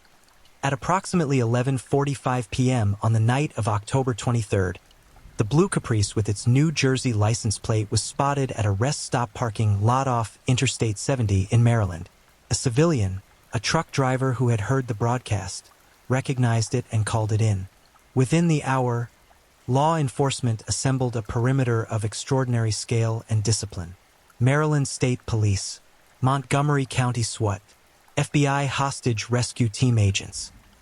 They surrounded the area with the deliberate, contained precision of people who had been hunting something for 3 weeks and were not about to lose it now. On the morning of October 24th, at 3:19 a.m., the team moved in and arrested John Allen Muhammad and Lee Boyd Malvo where they lay sleeping, inside the vehicle, without a struggle. No dramatic standoff. No weapons drawn in a final confrontation. No last statement from the man who had written "Call Me God" on a tarot card. Just two men sleeping in a car at a rest stop, the Bushmaster rifle in the trunk beside them, a laptop with their maps and plans and kill sites in the same cramped space where Malvo had lain so many times with his eye at the scope. The weapon found in the trunk was matched by ballistics to each of the DC area killings. The laptop contained maps with notations marking shooting locations and getaway routes. A digital voice recorder held the extortion demands. Everything was there, documented, catalogued by the killers themselves with an organizational fastidiousness that now served as the architecture of their prosecution. In the trunk of that Caprice, investigators also found the physical evidence of the methodology that had baffled witnesses for weeks. The hole cut in the trunk lid, the platform constructed inside where a person could lie flat, invisible, patient, their eye to a scope, the world outside unaware that they were there at all. The car itself was its own confession, a piece of engineering designed for one purpose and one purpose only, to make killing possible from a position of perfect, protected invisibility. The region exhaled. Not entirely, not immediately, because the arrest of 2 suspects doesn't instantly dissolve 3 weeks of calcified terror. People needed time to believe it was over. They needed to see the names confirmed, the vehicle confirmed, the weapon confirmed. They needed to gradually, cautiously, test whether gas stations and parking lots and school drop-off lines were safe again. They were. It was over. But the damage, the invisible, lasting damage to a region's psychology, was already permanent. The courtrooms that received John Allen Muhammad and Lee Boyd Malvo in the months and years following their arrest were not simply venues for legal proceeding. They were, in a very real sense, the place where the story demanded to complete itself. Where the human beings who had been reduced to targets, to statistics, to names read on news broadcasts, were restored to their full dimension, and where the 2 men who had stripped them of their lives were forced to sit in rooms full of the living and account for what they had done. The accounting was painful, complicated, and in several ways deeply revealing. Muhammad faced his first major trial in Prince William County, Virginia, in October 2003, charged with the capital murder of Dean Harold Myers, the 53-year-old man who had died at a gas pump in Manassas. Prosecutors called more than 130 witnesses and introduced more than 400 pieces of evidence, building a case that connected Muhammad to each shooting through the rifle, through the vehicle, through the communications left at crime scenes, through the digital fingerprints on the confiscated laptop, through the ballistics that ran like a thread from one body to the next across the entire geography of the attacks. Muhammad chose to represent himself at portions of his trial, a decision his defense lawyers later argued was evidence of possible mental impairment or brain damage that should have rendered him incompetent to do so. Whether it was evidence of impairment or evidence of the same impenetrable arrogance that had led him to leave notes at crime scenes and call Catholic priests to brag, the effect on the jury was the same. They convicted him, In 2003, Muhammad was sentenced to death. He spent years on death row in Virginia, filing appeals, having appeals filed on his behalf by attorneys who argued various constitutional and procedural violations. None succeeded in altering the fundamental verdict. On November 10, 2009, John Allen Muhammad was executed by lethal injection. He was 48 years old. He did not make a final statement that has been widely reported. He was pronounced dead, and the man who had called himself God was gone. Lee Boyd Malvo's legal journey was more complex, longer, and in several ways more philosophically contested, because Malvo presented a question that American law has never answered cleanly. What do you do with a child who commits adult crimes? He was 17 when the killings happened. 17. Not yet old enough to vote. Not yet old enough to drink. Old enough, in Muhammad's hands, to aim and fire and kill, but not old enough, the law would eventually decide, to be irrevocably condemned for it without the kind of individualized, developmentally aware sentencing that the Constitution demands for juvenile offenders. Malvo's first Virginia trial focused on the killing of Linda Franklin, the FBI analyst. A jury found Malvo guilty of capital murder, terrorism, and the use of a firearm in her death on December 18, 2003. On March 10, 2004, he was sentenced to life in prison without parole. In the early stages of his legal proceedings, Malvo maintained a posture that investigators and prosecutors found startling. He was, in certain moments, eerily composed. He had been so thoroughly immersed in Muhammad's worldview, so deeply conditioned to believe that what they had done was righteous, necessary, even divinely sanctioned, that the social and legal weight of the courtroom did not immediately penetrate. He was, in the language of psychology, still inside the ideology. But something shifted. Over months and then years of incarceration, of therapeutic engagement, of separation from the man who had spent 2 years hollowing him out and refilling him with purpose-built violence, Lee Boyd Malvo began to surface. The ideology cracked. The conditioning began to dissolve. And what emerged from beneath it was something that seemed, to observers, genuinely different from the composed young man who had sat in early courtrooms without visible remorse. At Muhammad's Maryland trial in May 2006, Malvo took the stand and confessed to the 17 murders, a number that included killings across multiple states throughout 2002. He sat in the witness box and described what he had done with a clarity and apparent anguish that prosecutors, defense attorneys, and observers in the courtroom all noted as qualitatively different from his earlier demeanor. He acknowledged the specific acts. He acknowledged the planning. He acknowledged the scale. And then he revealed something else. He admitted that at his earlier Virginia trial, when he had claimed to be the trigger man for every shooting, he had been lying to protect Muhammad from the death penalty. Even after everything, even after 2 years of murder and manipulation and the systematic destruction of the lives of innocent people, a part of the 17-year-old boy who had believed in John Allen Muhammad could not bring himself to provide the final, determinative testimony that would send his mentor to execution. The victims' families heard this. They heard the description of the planning, the selection of targets, the methodical, emotionless way each person had been designated and dispatched. They heard it framed in legal language, in the controlled cadence of courtroom testimony. But beneath the formalities, what they heard was the specific recounting of how someone they loved had died. Where they were standing, what they were doing, the precise moment when the rifle fired and everything that person had been, and would ever be, was extinguished. James D. Martin, the program analyst shot in the Wheaton parking lot on October 2nd, left behind family who had spent years carrying the weight of a loss that arrived without warning or meaning on an ordinary Wednesday evening. Sonny Buchanan, the landscaper killed while mowing a car dealership lawn at 7:41 in the morning, had woken up that Thursday with no reason to imagine it would be his last. Prem Kumar Walekar, the cab driver at the gas pump. Sarah Ramos, sitting on a bench outside a post office. Lori and Luis Rivera, vacuuming her minivan. Pascal Charlot, 72 years old, walking a street he had walked 1,000 times. Dean Myers at another gas pump. Kenneth Bridges, a father of 6, at another gas pump.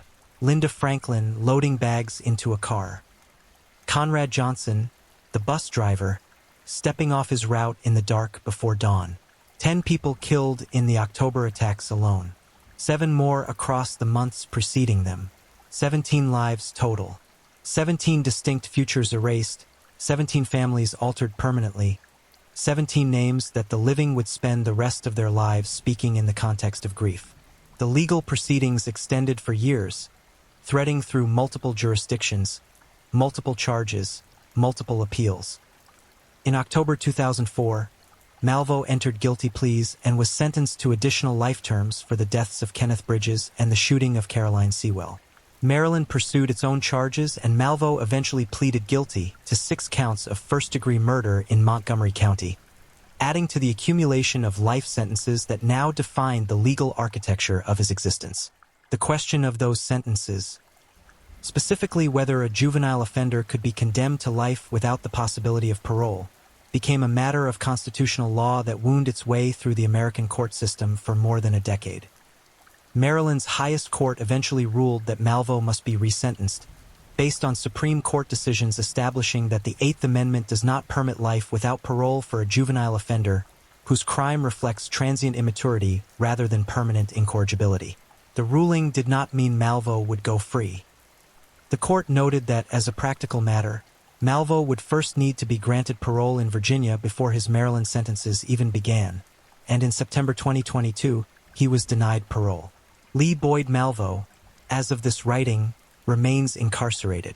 He was transferred in 2024 from Red Onion State Prison, Virginia's Supermax facility where he spent more than 20 years, to Keene Mountain Correctional Center, a maximum security level 4 institution. He is in his late 30s now. He was 17 when the killings began. The man who constructed him into a weapon was executed in 2009.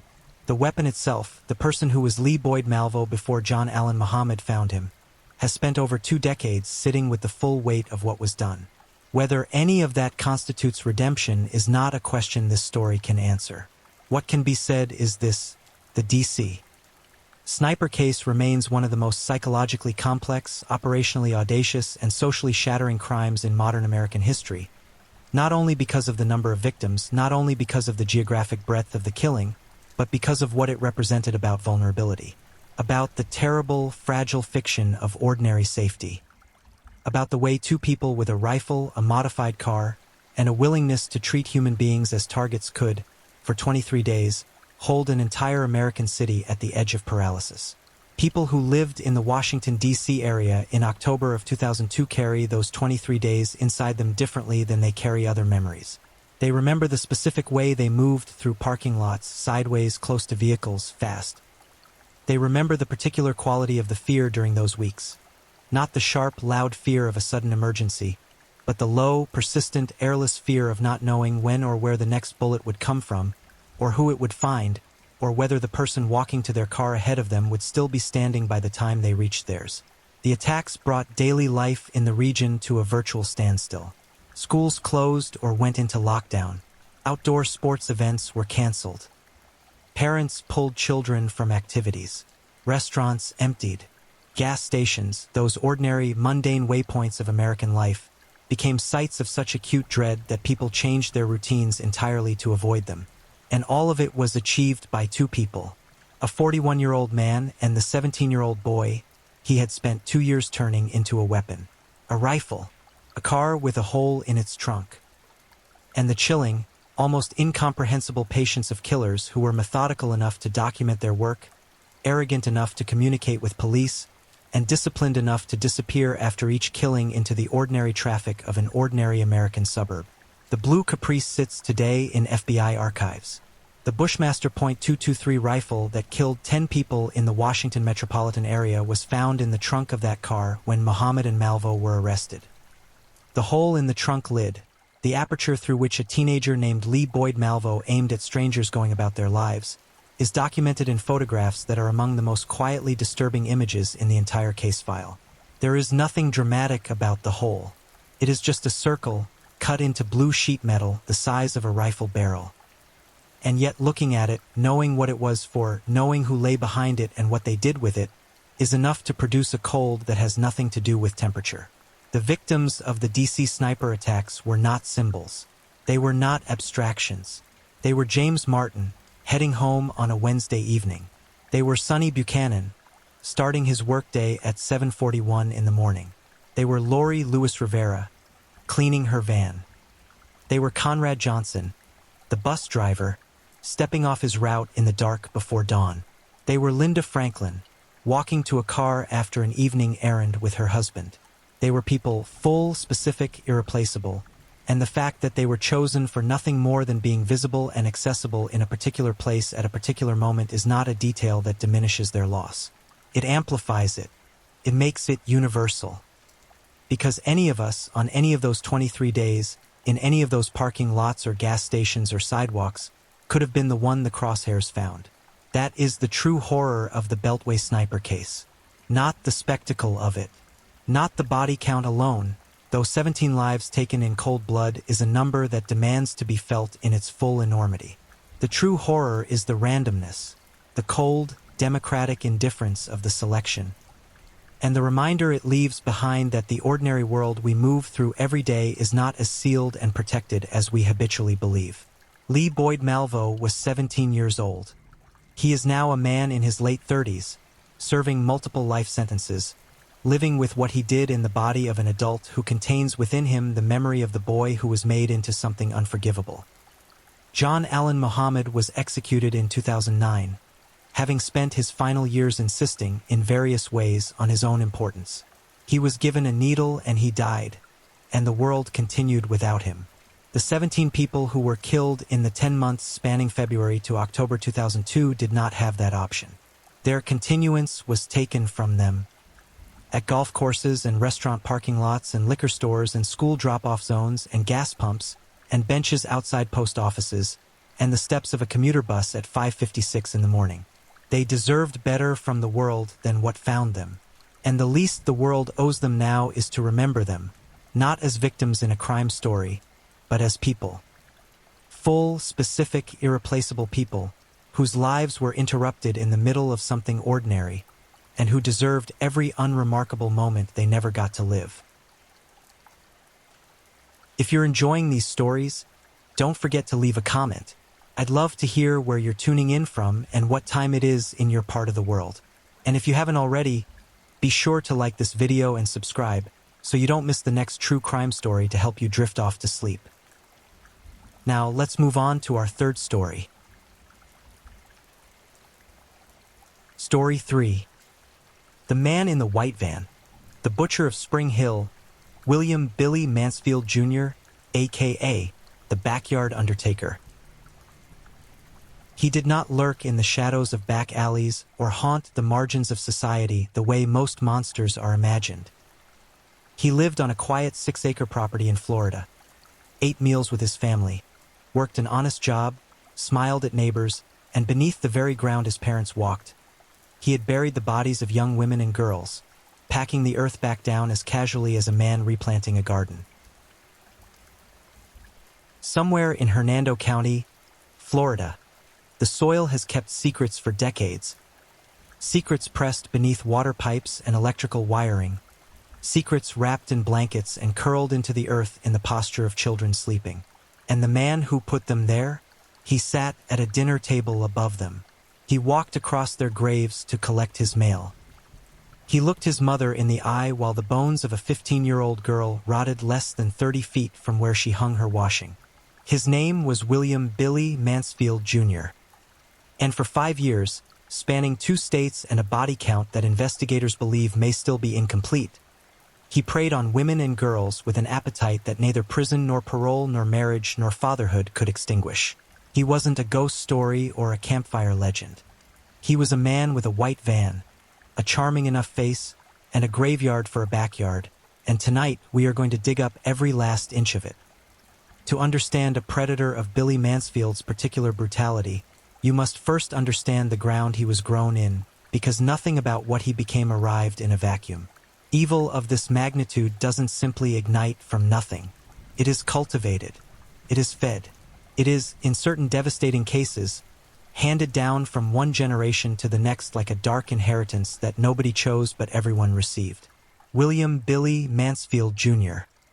entered the world in 1956 in Grand Rapids, Michigan, the firstborn child of a family that would, in time, become one of the most disturbing family units in Florida criminal history. He was the eldest of 5 children and the son of William Mansfield Sr., a man whose crimes against children would eventually earn him a decade in prison, though even that punishment came far too late for those he had already shattered. William Sr. was not merely troubled. He was a convicted child molester, a man who had served sentences in both Michigan and Nevada for acts that no civilized society could sanction, a man who, according to those who knew the family, actively encouraged brutal physical conflict between his own sons, as though violence were a virtue to be sharpened young. Billy would later claim, with the peculiar revisionism common to men who've done terrible things, that his childhood was fine. He would insist he got along with his family. He would wave away the fractures with the practiced ease of someone who has rehearsed the lie so many times it has calcified into something that feels like truth. But people who knew the family described something far darker, a household soaked in dysfunction, where the boundaries between adult behavior and childhood innocence had long since been erased by a father who modeled predation as a way of life. At 14 years old, Billy later admitted something changed in him, or more accurately, something that had been building finally broke through the surface. The nature of that change, whatever it was, would remain partly obscured by his own unwillingness to truly examine himself. But the pattern that would define the rest of his life, a pattern of targeting women, of sexual violence, of escalating aggression that moved from assault to murder as though following a predetermined trajectory, began to crystallize in his adolescence. By his late teens and early 20s, Billy Mansfield was drinking heavily and experimenting with drugs with a recklessness that people around him found alarming. He would later be treated for addiction at a Veterans Administration hospital in Tampa, not once but twice, in 1978 and again in 1980, though neither intervention managed to reach whatever had rooted itself so deeply inside him. He married a woman named Phyllis Spielmaker in 1975 and fathered 2 children with her. But the marriage was a fractured, frightening thing beneath its surface. Phyllis would later describe her husband as easygoing when sober and devastatingly violent when drunk.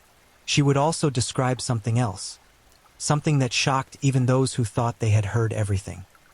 She said that Billy, a closeted bisexual who struggled viciously with his own identity, would bring men home from gay bars and force her to watch sexual encounters she never consented to, using them as a form of psychological punishment, a weapon deployed against her for reasons she couldn't fully articulate except to say that cruelty seemed to bring him some form of relief. On at least one occasion, she recalled, he had sat beside her and spoken openly about a murder, casually as though discussing whether, a conversation she would only later understand the full gravity of. They divorced in 1979. Phyllis took the children back to Grand Rapids, putting distance between herself and the man she had once believed she understood. She had no idea what he had already done, or what he was about to do next, because by the time Phyllis closed the door on their marriage, Billy Mansfield had already killed his first known victim. New Year's Eve, 1975. The night was celebratory for most of America, ringing in another year, clinking glasses, counting down from 10.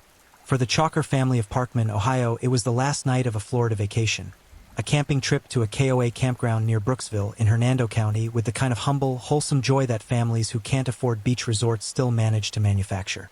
Betty and Blaine Chalker had brought along Blaine's 15-year-old stepdaughter, Elaine Louise Ziegler, a slight, petite girl from Warren, Ohio, with her whole life stacked before her like a clean deck of cards.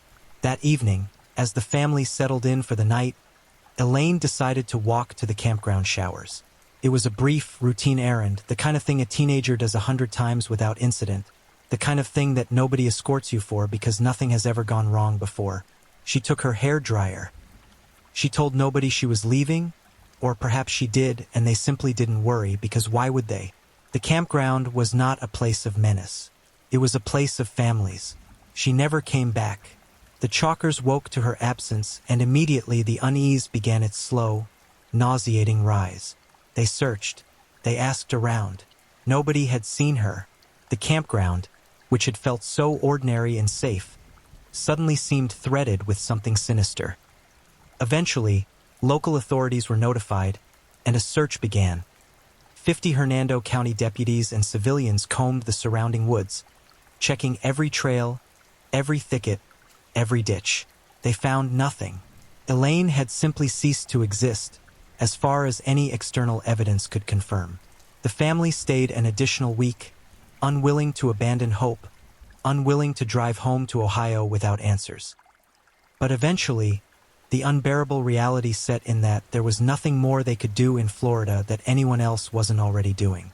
They drove home, without Elaine, without answers, without closure of any kind. What none of them knew, what no one would know for more than 5 years, was that Elaine Ziegler's body was on the Mansfield family property, not far from the campground, not in some distant, unknowable place. She had been taken by a man who knew those roads, who understood the terrain, who had brought her to the 6-acre junkyard his family called home, and there, in the dark, committed an act of violence so severe that forensic anthropologists would later determine she had died from multiple penetrating wounds to the head. She was 15 years old. Her nude body had been wrapped and buried close to the mobile home, so close that the people who lived there could not have been entirely unaware. Water pipes and electrical wiring were later installed directly over the location of her grave, making excavation exponentially harder for any investigators who might one day come looking. Someone had made a deliberate architectural choice to build infrastructure over a dead child. Let that land for a moment.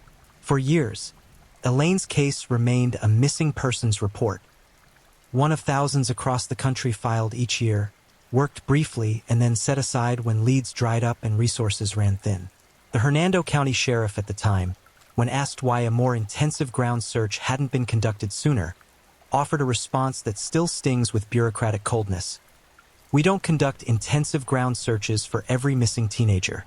It was an answer that managed to be both practically defensible and morally devastating at the same time.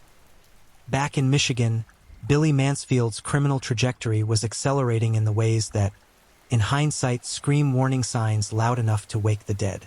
On January 31st, 1977, he pleaded guilty to a charge of sexual misconduct against a babysitter in Grand Rapids, receiving 6 months in jail and 36 months of probation. A slap, a gesture, the kind of sentence that communicates to a predator that society is not yet taking him seriously. He was released and almost immediately used that freedom to assault 2 teenagers in a rural area of the city, violating his parole conditions without apparent hesitation and returning to prison for it. But here is where the machinery of justice, already groaning under the weight of its own imperfection, made a decision that would cost several women their lives. In prison, Mansfield was assigned a cellmate, a 27-year-old man named Albert Lee III, who in a moment of either genuine confession or calculated manipulation, chose to confide in his new cellmate that he had murdered an 11-year-old girl named Linda Vanderveen. Billy Mansfield, a man who had already killed a 15-year-old girl in Florida, who had already assaulted multiple women, who was by any honest accounting an extraordinarily dangerous predator, recognized an opportunity. He approached prosecutors. He offered to testify against Lee in exchange for a reduced sentence. The deal was accepted. Billy Mansfield, who by the time of this transaction had blood on his hands that nobody yet knew about, walked out of prison after a single year.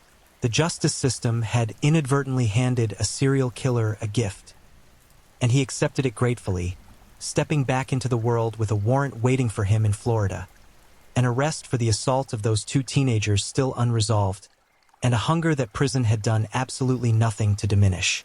By 1979, he was charged in Kent County, Michigan with 2 counts of rape, accused of sexually assaulting 2 girls, aged 15 and 16, at knife point on New Year's Eve 1977, which was not coincidentally the 2nd anniversary of Elaine Ziegler's disappearance. The symmetry of the dates suggests, at minimum, that these anniversaries held some private significance to him, though what exactly moved inside that mind on those particular nights can only be speculated. His potential sentence in that case, if fully prosecuted, would have amounted to life in prison. Instead, the combination of his testimony against Lee and his guilty plea negotiations meant he served a year. Just 1 year. He was released in February 1980 and returned to Florida. The killing would resume within 60 days. What is perhaps the most unsettling element of Billy Mansfield's early years is not the violence itself, horrific as it is, but the ordinariness with which it was conducted. He was not a man who hid in forests or stalked victims from great distances. He went to bars. He worked jobs. He drove a van. He interacted with people in the casual, unremarkable ways that people interact with strangers every day, and somewhere within those ordinary interactions, he selected his victims, targeting the small, the young, the alone, those who appeared to him as though they could be taken without too great a struggle or too immediate a response. He understood, at some predatory level, that the most dangerous hunting ground is the familiar one. The bar down the road, the campground around the corner, the parking lot everyone uses. He didn't need to find special circumstances. He simply waited for ordinary life to present him with ordinary moments, and then he turned those moments into something catastrophic. The family property in Weeki Wachee, later Spring Hill, was the epicenter of his operations during this period. A 6-acre stretch of land packed with junk, machinery, debris, and secrets. The kind of property that keeps to itself, that discourages casual visitors, that affords a person a great deal of privacy simply by virtue of its appearance. It was not a home that invited scrutiny, and that was precisely the point. When Billy returned from Michigan in early 1980, he moved back in with his parents on that property. His ex-wife was gone. His children were gone. What remained was a man in his mid-20s, chemically dependent, legally encumbered, deeply psychologically fractured, and living above the grave of a 15-year-old girl he had already killed. The year ahead of him would be the most violent of his life. A 5-month stretch of killing that would leave bodies across 2 states and survivors who would carry the terror of their encounters with him for the rest of their lives. The white van was already running. The engine was already warm. And the women of Florida had no idea what was cruising down their roads. Spring 1980 arrived in Florida, the way it always does, warm, insistent, carrying the particular smell of orange blossom and salt air that makes the state feel like a promise. Vacationers descended on the beaches and campgrounds. Young people with their whole futures unspooling ahead of them gathered in bars and parking lots and motel rooms, celebrating the simple fact of being alive at the particular moment when everything still felt possible. In Hernando County and Tampa and the surrounding communities, ordinary life moved at ordinary speed. Families, jobs, bars on a Friday, the routine architecture of existence. Billy Mansfield moved through all of it like a current beneath still water. In the weeks and months following his return to Florida in February 1980, Mansfield inhabited a life that appeared functional from the outside. He was home. He was, ostensibly, dealing with his legal situation in Michigan. He was the son who had come back. But within that appearance of stability, something was grinding toward eruption. He would first kill again in the spring, then again in the summer. Then, in what would be the act that finally cracked his world open and brought investigators to his door, he would kill once more in California in December. And that killing, unlike the ones buried quietly in Florida soil, would refuse to stay hidden. Sandra Jean Graham was 21 years old, a Tampa native working at Hillsborough Community College. She was, by all accounts, a young woman with the kind of unpretentious vitality that makes a person good company. Someone who showed up, who had friends, who left traces of herself in the world the way living people do. On the evening of April 26, 1980, she was at Pam's Liquor Lounge, a bar in the Horizon Park Shopping Center in Tampa. At some point during that evening, she was seen in the company of a man described by witnesses as having the appearance of a biker. Someone with that particular blend of roughness and surface charm that can read as either interesting or dangerous depending on your level of familiarity with dangerous men. Sandra left her cigarettes inside the bar. She left her car keys. She left her eyeglasses. These are not the belongings of a woman who planned to go anywhere. These are the possessions of someone who expected to return in 5 minutes. Who stepped outside for a moment, perhaps at the invitation of the man beside her, and simply never walked back through the door. She was never seen alive again. Her disappearance joined the growing national catalog of missing women. Women who vanish from bars and parking lots and are entered into reports and assigned case numbers and then, in the absence of leads or witnesses or immediate physical evidence, begin to recede from the urgent to the dormant. Her family searched. Her family waited. The weeks turned to months, and the months accumulated with the particular cruelty of unresolved grief, which is that it doesn't diminish with time so much as it changes shape, becoming something you carry differently but never set down. What had happened to Sandra Graham was this. Billy Mansfield had taken her from that parking lot, transported her to the Mansfield family property in Weeki Wachee, strangled her with electrical wire, and buried her nude body in the earth behind the mobile home. Her grave would be discovered on April 7, 1981, nearly a year after her disappearance, when investigators finally descended on the property with excavation equipment and the grim certainty that the ground had more to give up. She was found less than 15 feet from another set of remains. Her cause of death was confirmed as strangulation. Her remains were identified the following day through forensic dental records. The electrical wire wrapped around her throat was not an improvised choice. It was a method. It was deliberate. It suggests familiarity, a comfort with the act, an approach that had been calibrated over time to be efficient and controlled. This was not the frenzied violence of someone in the grip of a first impulse. This was a man who had killed before and knew how he preferred to do it. Somewhere between Sandra Graham's disappearance in April and the violent events of December, another young woman entered the ground on the Mansfield property. She was between 16 and 18 years of age. Later analysis would suggest she may have been as young as 13. Her clothing, carefully catalogued by forensic investigators who eventually found her, included denim pants, a cream-colored bra, and a red polyester blouse with an elastic band at the waist. Around her neck and right wrist, black wire had been bound. Her skull had been fractured. She was buried in a fetal position, wrapped in a blanket, as though whoever placed her there had performed some grotesque parody of tenderness in the act of concealing her. An aqua pendant with a heart design was found with her remains. As of the time this story is being told, that young woman has not been identified.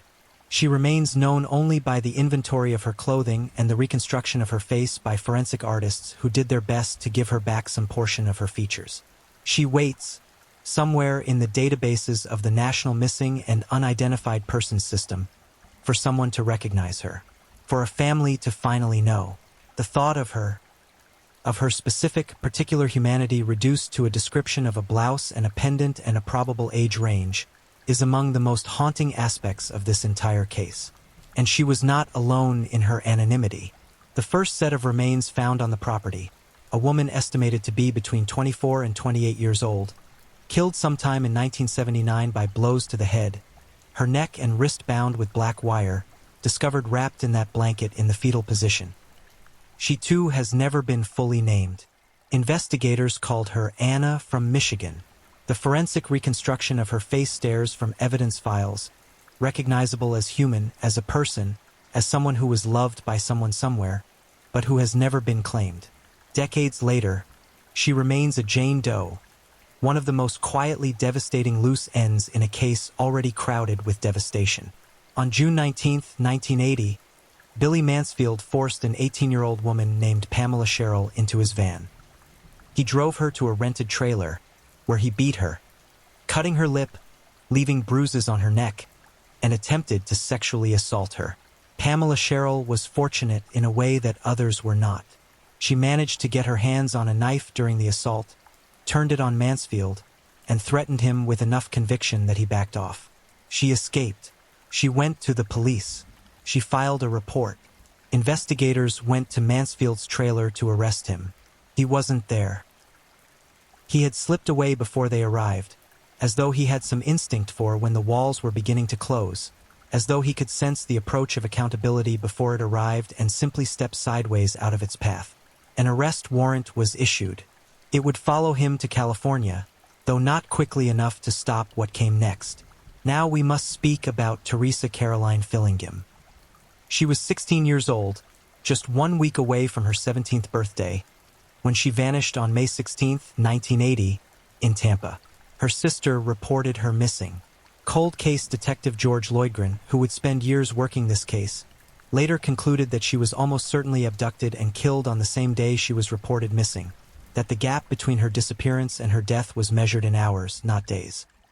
For more than 40 years, Teresa existed in the records of this case as a name without a face, or more precisely, as a face without a confirmed name. Her skeletal remains were among the 4 sets unearthed from the Mansfield property in 1981, but for decades the technology did not exist to make the connection between those bones and her family, who mourned without knowing, who aged and eventually died in some cases without ever receiving the confirmation they deserved. It was not until July 2022, 42 years after Teresa's disappearance, that forensic genealogy technology, the same discipline that uses DNA matched against ancestry databases to build family trees backward from unidentified remains, finally produced a match. The Hernando County Sheriff's Office announced the identification publicly, and Teresa's sister Margot Johns, who had spent 4 decades searching, received the call that changed everything while changing nothing and simultaneously changing everything again. "It just kind of came out of the blue," Margot said. "And to put it lightly, it floored me." She described the grief as doubled, relief at finally knowing, and the renewed weight of knowing exactly what had happened. She said her father had died without knowing. Her mother had died without knowing. The family had carried the uncertainty of Teresa's fate for decades, and now that certainty had arrived, it brought with it the additional sorrow of all the years in which it had been absent. "I'm just a little sad," she said, "that my dad died without ever knowing what happened to her. My mother died without ever knowing what happened to her. These are the losses that compound. The victims are not merely the women buried in that earth. They are the families who spent lifetimes not knowing." Meanwhile, the summer of 1980 wound toward its close in Billy Mansfield, still on the run from the Florida warrant related to the attack on Pamela Sherrill, made a decision that would ultimately, finally, bring everything crashing down. He and his younger brother Gary, 23 years old, compliant, and deeply enmeshed in his brother's world, left Florida and drove west. They ended up in Santa Cruz, California, where Billy found work at a mushroom farm and briefly inhabited the appearance of a man making a fresh start. But there are no fresh starts for men like Billy Mansfield. There is only the hunger, relocated. On December 6, 1980, Billy Mansfield walked into a tavern in Watsonville, California. At some point during the evening, he encountered Renee Sailing, 29 years old, a married mother of 3 who was out for the evening in the way that mothers of 3 occasionally are, because they are also people also entitled to ordinary social existence, also deserving of the right to return home safely after a drink in a bar. Renee Sailing never made it home. The following morning, December 7, 1980, passing motorists discovered her half-naked body in a drainage ditch at the side of Buena Vista Road in Watsonville. Her blouse and pants had been pushed down to her ankles. Her clothes had been torn. The coroner's examination was conclusive. Renee Sailing had been raped and strangled.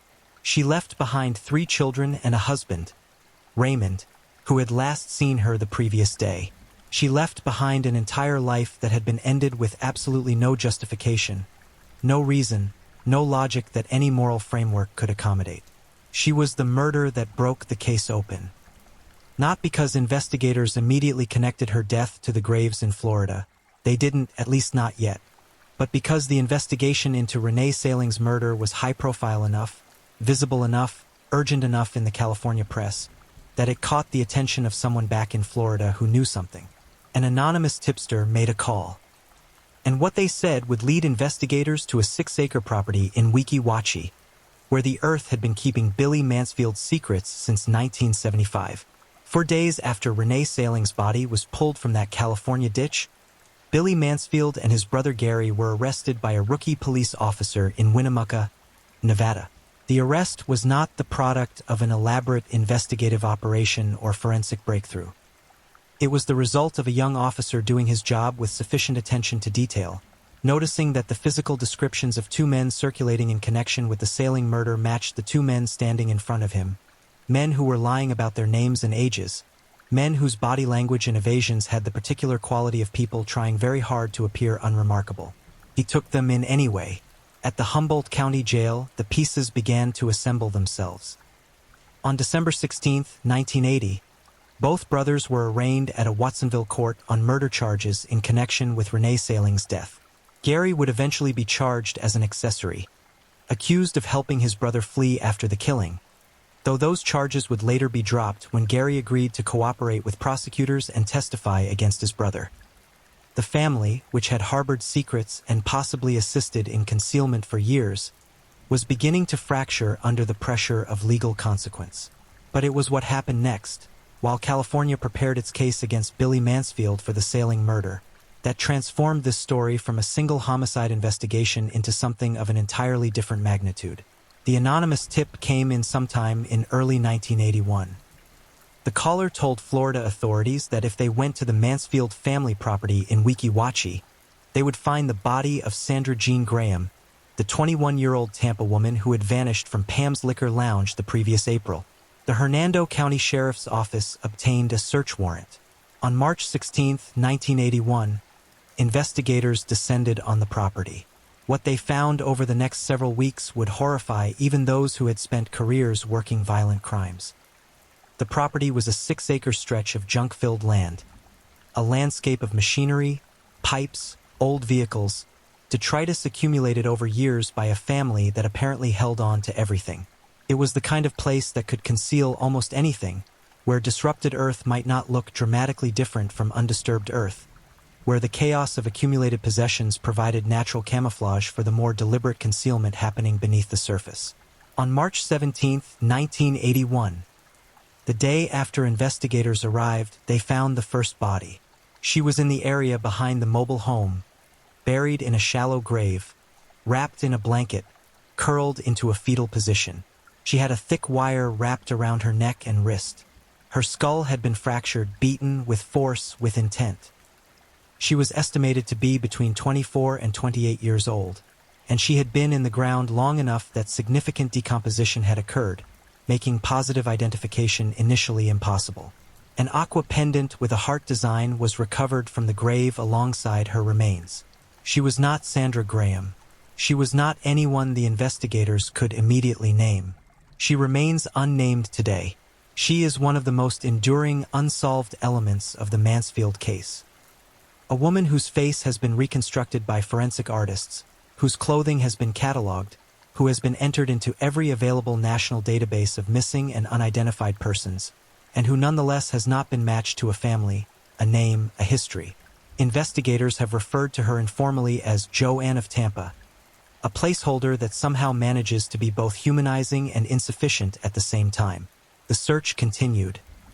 Days later, investigators working deeper into the property made another discovery. This time, the bones were found beneath the family's water pipes and electrical wiring, infrastructure that had been physically constructed over the burial site, requiring the pipes and wiring to be carefully removed before the grave beneath could be accessed. This was not an accident of placement. Someone had made a decision to build over that grave, to make it harder to find, to put the infrastructure of daily life between investigators and the dead. It was a calculated act of concealment that implicated not just Billy Mansfield but potentially others who had knowledge of what lay beneath. When the earth was finally opened and the remains carefully extracted, forensic examination and dental records confirmed the identity of the victim, Elaine Louise Ziegler, 15 years old, from Parkman, Ohio, missing since New Year's Eve, 1975. She had been in that ground for more than 5 years, waiting beneath the water pipes, beneath the family property, beneath the ordinary rhythms of a household that had continued to function above her. Forensic anthropologists determined that Elaine had died from multiple penetrating wounds to the head, injuries consistent with being struck repeatedly and with lethal force. She had been brought to that property on the night she disappeared from the campground showers, killed, stripped, and buried. She had been 15 years old. She had taken her hair dryer to the showers. The detail of the hair dryer, that small, domestic object, the thing a teenage girl brings when she's going to wash her hair, the object so thoroughly ordinary that it becomes unbearable when placed in the context of what happened next, is among those details that lodge in the mind and refuse to leave. On April 3, 1981, a second set of unidentified remains was discovered approximately 75 feet from the mobile home. These remains belonged to a young woman, or possibly a girl as young as 13, estimated to be between 16 and 18 years of age. She was found with denim pants, a cream-colored bra, and a red polyester blouse. Black wire had been bound around her neck and right wrist, echoing the method used on the other unidentified victim found weeks earlier. The wire was a signature, a repeated choice, a method so specific and so deliberate that it communicated something about the mind that had chosen it. Her cause of death could not be definitively determined from the remains, but the wire around her throat suggested the obvious. She too remained unidentified for decades, her skull sent to Colorado State University for forensic facial reconstruction under the direction of retired anthropology professor Dr. Michael Charney, along with the skull of the other Jane Doe. The reconstructions produced faces that were distributed publicly, hoping for recognition, hoping for a family member or friend or former neighbor to see something familiar in those reconstructed features and make the call that would give the young woman her name back. No call came, not for her. For years she remained Jane Doe. Then, in July 2022, the Hernando County Sheriff's Office announced that forensic genealogy, DNA matched through ancestry databases, had finally produced a result. This young woman was Teresa Caroline Fillingham, 16 years old, from Tampa, reported missing by her sister on May 16, 1980, 1 week before her 17th birthday. Detective George Lloydgren, the cold case investigator who had dedicated years to this identification, spoke publicly about the experience with visible emotion. "It's like a double-edged sword," he said. "It's sad in the sense that you're giving somebody the sad news that their loved one is deceased. But it's a positive and happy for me because I can now say I'm instrumental in bringing her home. 42 years. That was how long Teresa Fillingham waited in the earth of a criminal's backyard before someone could give her back her name. The investigation would continue." Sandra Jean Graham's body was found on April 7, 1981, less than 15 feet from where Teresa's remains had been discovered. She was the last of the 4 victims unearthed from the property, and in a grim irony, the only one whose identity investigators had been specifically told to look for. Her remains were identified within 24 hours through forensic dental records. Strangulation was confirmed as her cause of death. The electrical wire, the method Billy Mansfield apparently preferred. She was 21 years old. She had left her cigarettes and car keys inside a Tampa bar, expecting to come back. For bodies, for women, one property, one family's home. The excavation, which had lasted approximately 5 weeks, was eventually halted. Not because investigators were confident they had found everything, but because without specific leads pointing them to particular locations on the 6-acre site, the search had reached the limits of what could be productively conducted. Investigators suspected, and some publicly stated, that more victims might exist somewhere beneath that land. The 4th Jane Doe, the first found, the woman in the blanket with the heart pendant, remains unidentified. And there is the persistent, chilling possibility that others have never even been found. Back in California, the legal machinery was grinding forward. Billy Mansfield's first trial for the murder of Renee Sailing began on July 21, 1981. The case had been moved to San Rafael to avoid the publicity bias that the Florida discoveries had created. Witnesses were called. Evidence was presented, but the jury deadlocked. 9 jurors in favor of conviction, 3 who could not commit to the unanimous verdict required for a capital sentence.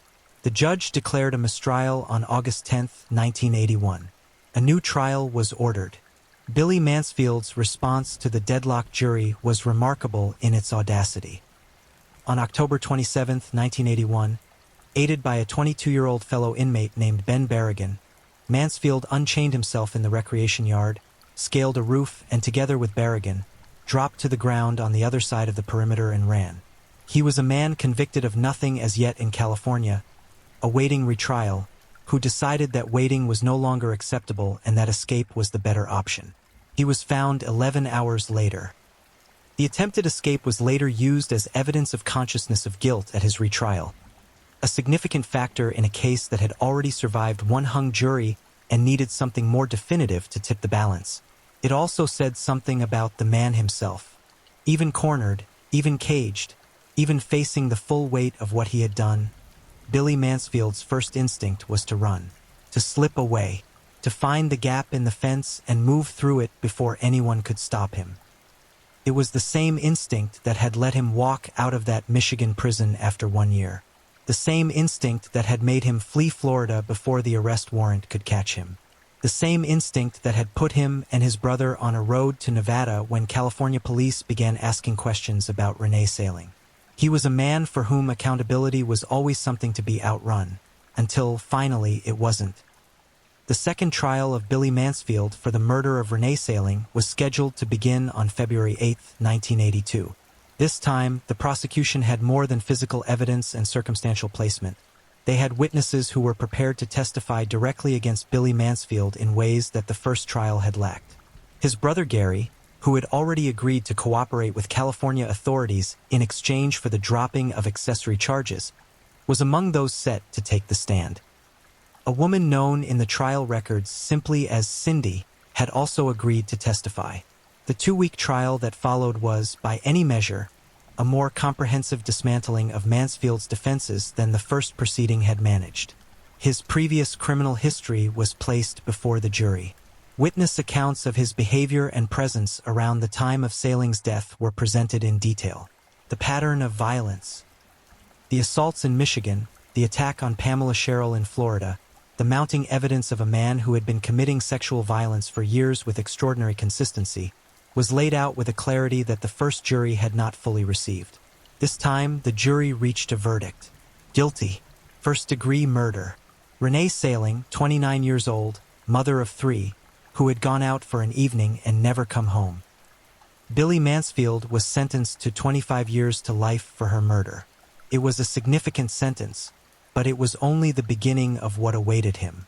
In May 1982, Mansfield was extradited back to Florida, where the 4 murders at the Weeki Wachee property were waiting for him.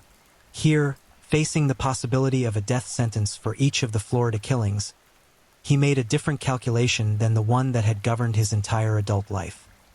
Instead of running, instead of maneuvering, instead of seeking another advantageous deal, he pleaded guilty to all 4. In a prepared statement read in open court, Billy Mansfield said, "I am pleading guilty because I am guilty of the charges and I have no other reason." It was perhaps the most direct, unadorned sentence he had ever spoken in a legal setting.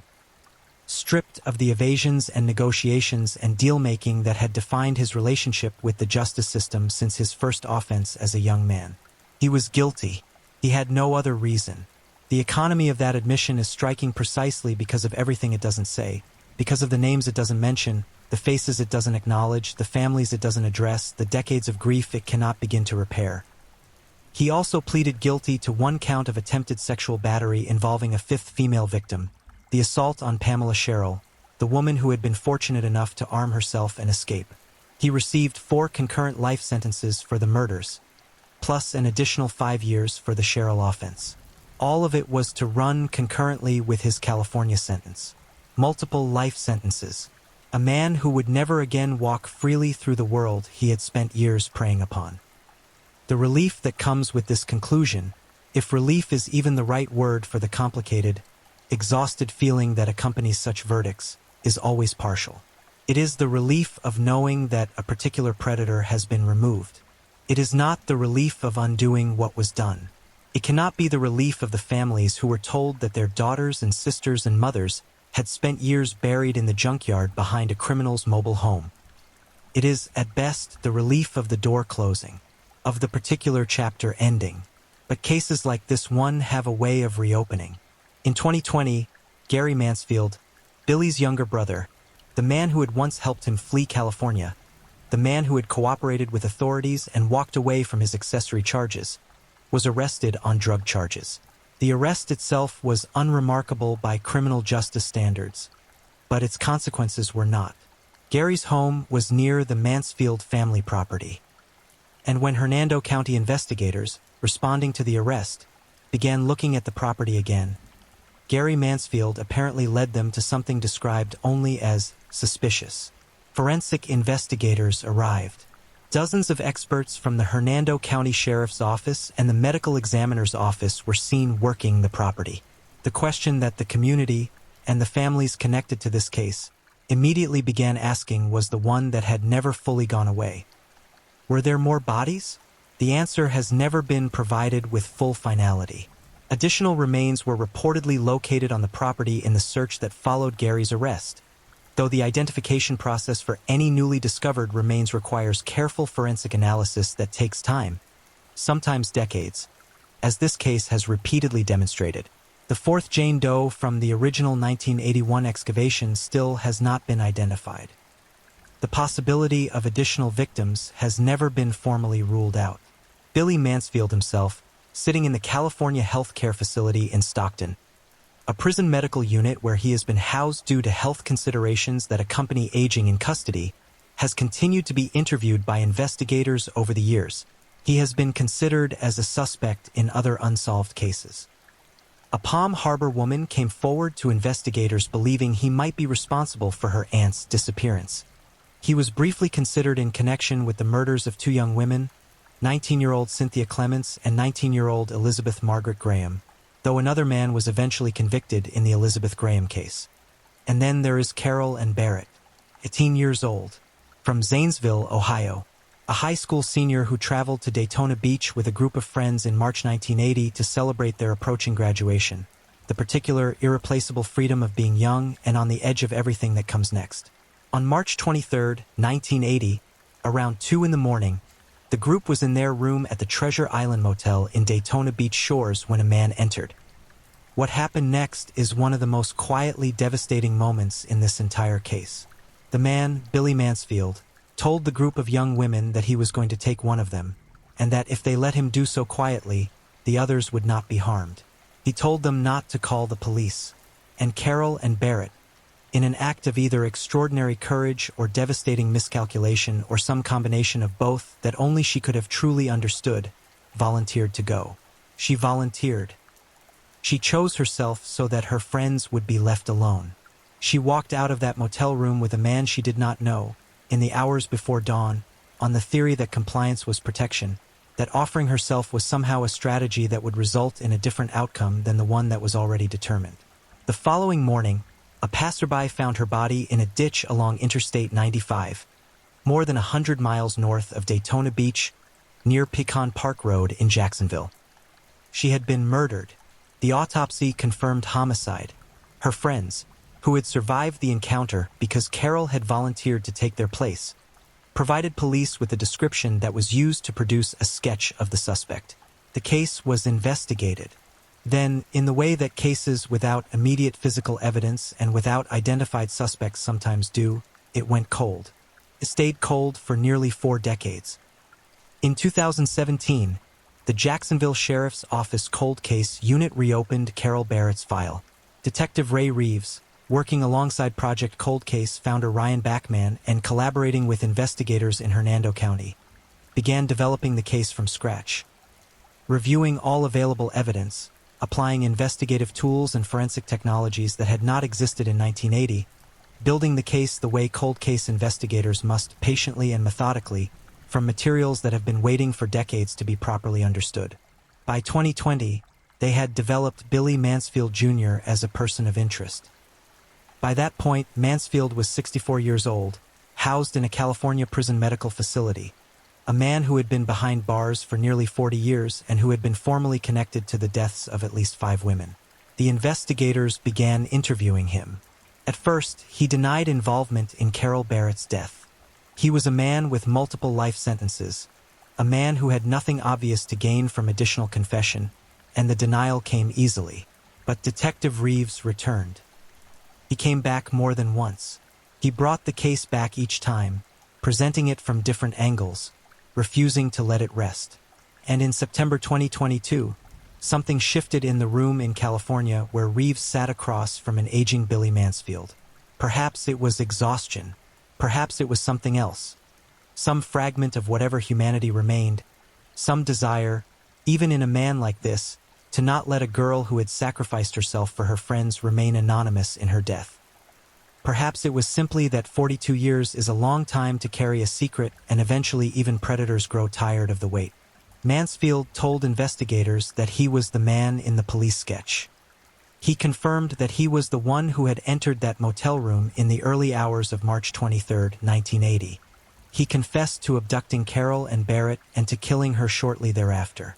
Her friends, the women she had saved by volunteering herself, were now in their early 60s.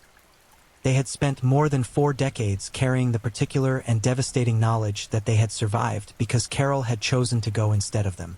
The closure that Mansfield's confession provided for them is something only they can fully articulate. The state attorney's office in the 4th Judicial Circuit reviewed the case and made the decision not to pursue additional prosecution. Billy Mansfield was already serving a life sentence in California and 4 concurrent life sentences in Florida. Additional charges would not change the material reality of his imprisonment. The decision was pragmatic, if emotionally unsatisfying for those who wanted to see him formally charged for Carol's death as well. He will die in prison. That much is certain. He has been denied parole every time it has come up, 4 hearings between 1996 and 2012, with the same result each time. The board has looked at Billy Mansfield and looked at what he did and looked at the pattern of his entire adult life and concluded, repeatedly, that there is no version of his release that serves the public good. He is now in his late 60s, housed in a medical facility, aging with the slowness that prisoners sometimes do when the state is responsible for their maintenance. The same state whose institutions had, decades ago, accepted his testimony against a cellmate, reduced his sentences, released him on parole, given him opportunity after opportunity to demonstrate that he could exist in the world without destroying the people around him, and watched him use every single one of those opportunities to kill again. There is a white van in the history of this case. Not a metaphor, a literal vehicle, the kind of nondescript, everyday conveyance that parents in Florida began to warn their children about in the years following Mansfield's arrests. A film was eventually made about this case, titled The Man in the White Van, directed by a Jacksonville filmmaker who wanted to capture not just the horror of what Mansfield had done, but the lingering fear that his presence had seeded into the communities he had moved through. In an interview around the film's premiere, a woman who had grown up in Hernando County during the years Mansfield was active spoke about being followed and stalked as a teenager by a man in a white van who turned out, years later, to have been Billy Mansfield. She had been a child. He had been circling. The film was made in 2019. It premiered nationwide in December 2024.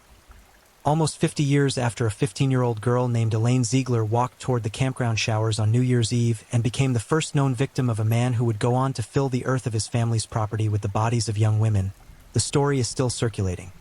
Still being processed, still being examined, still prompting the questions that cases like this one always prompt. How does this happen?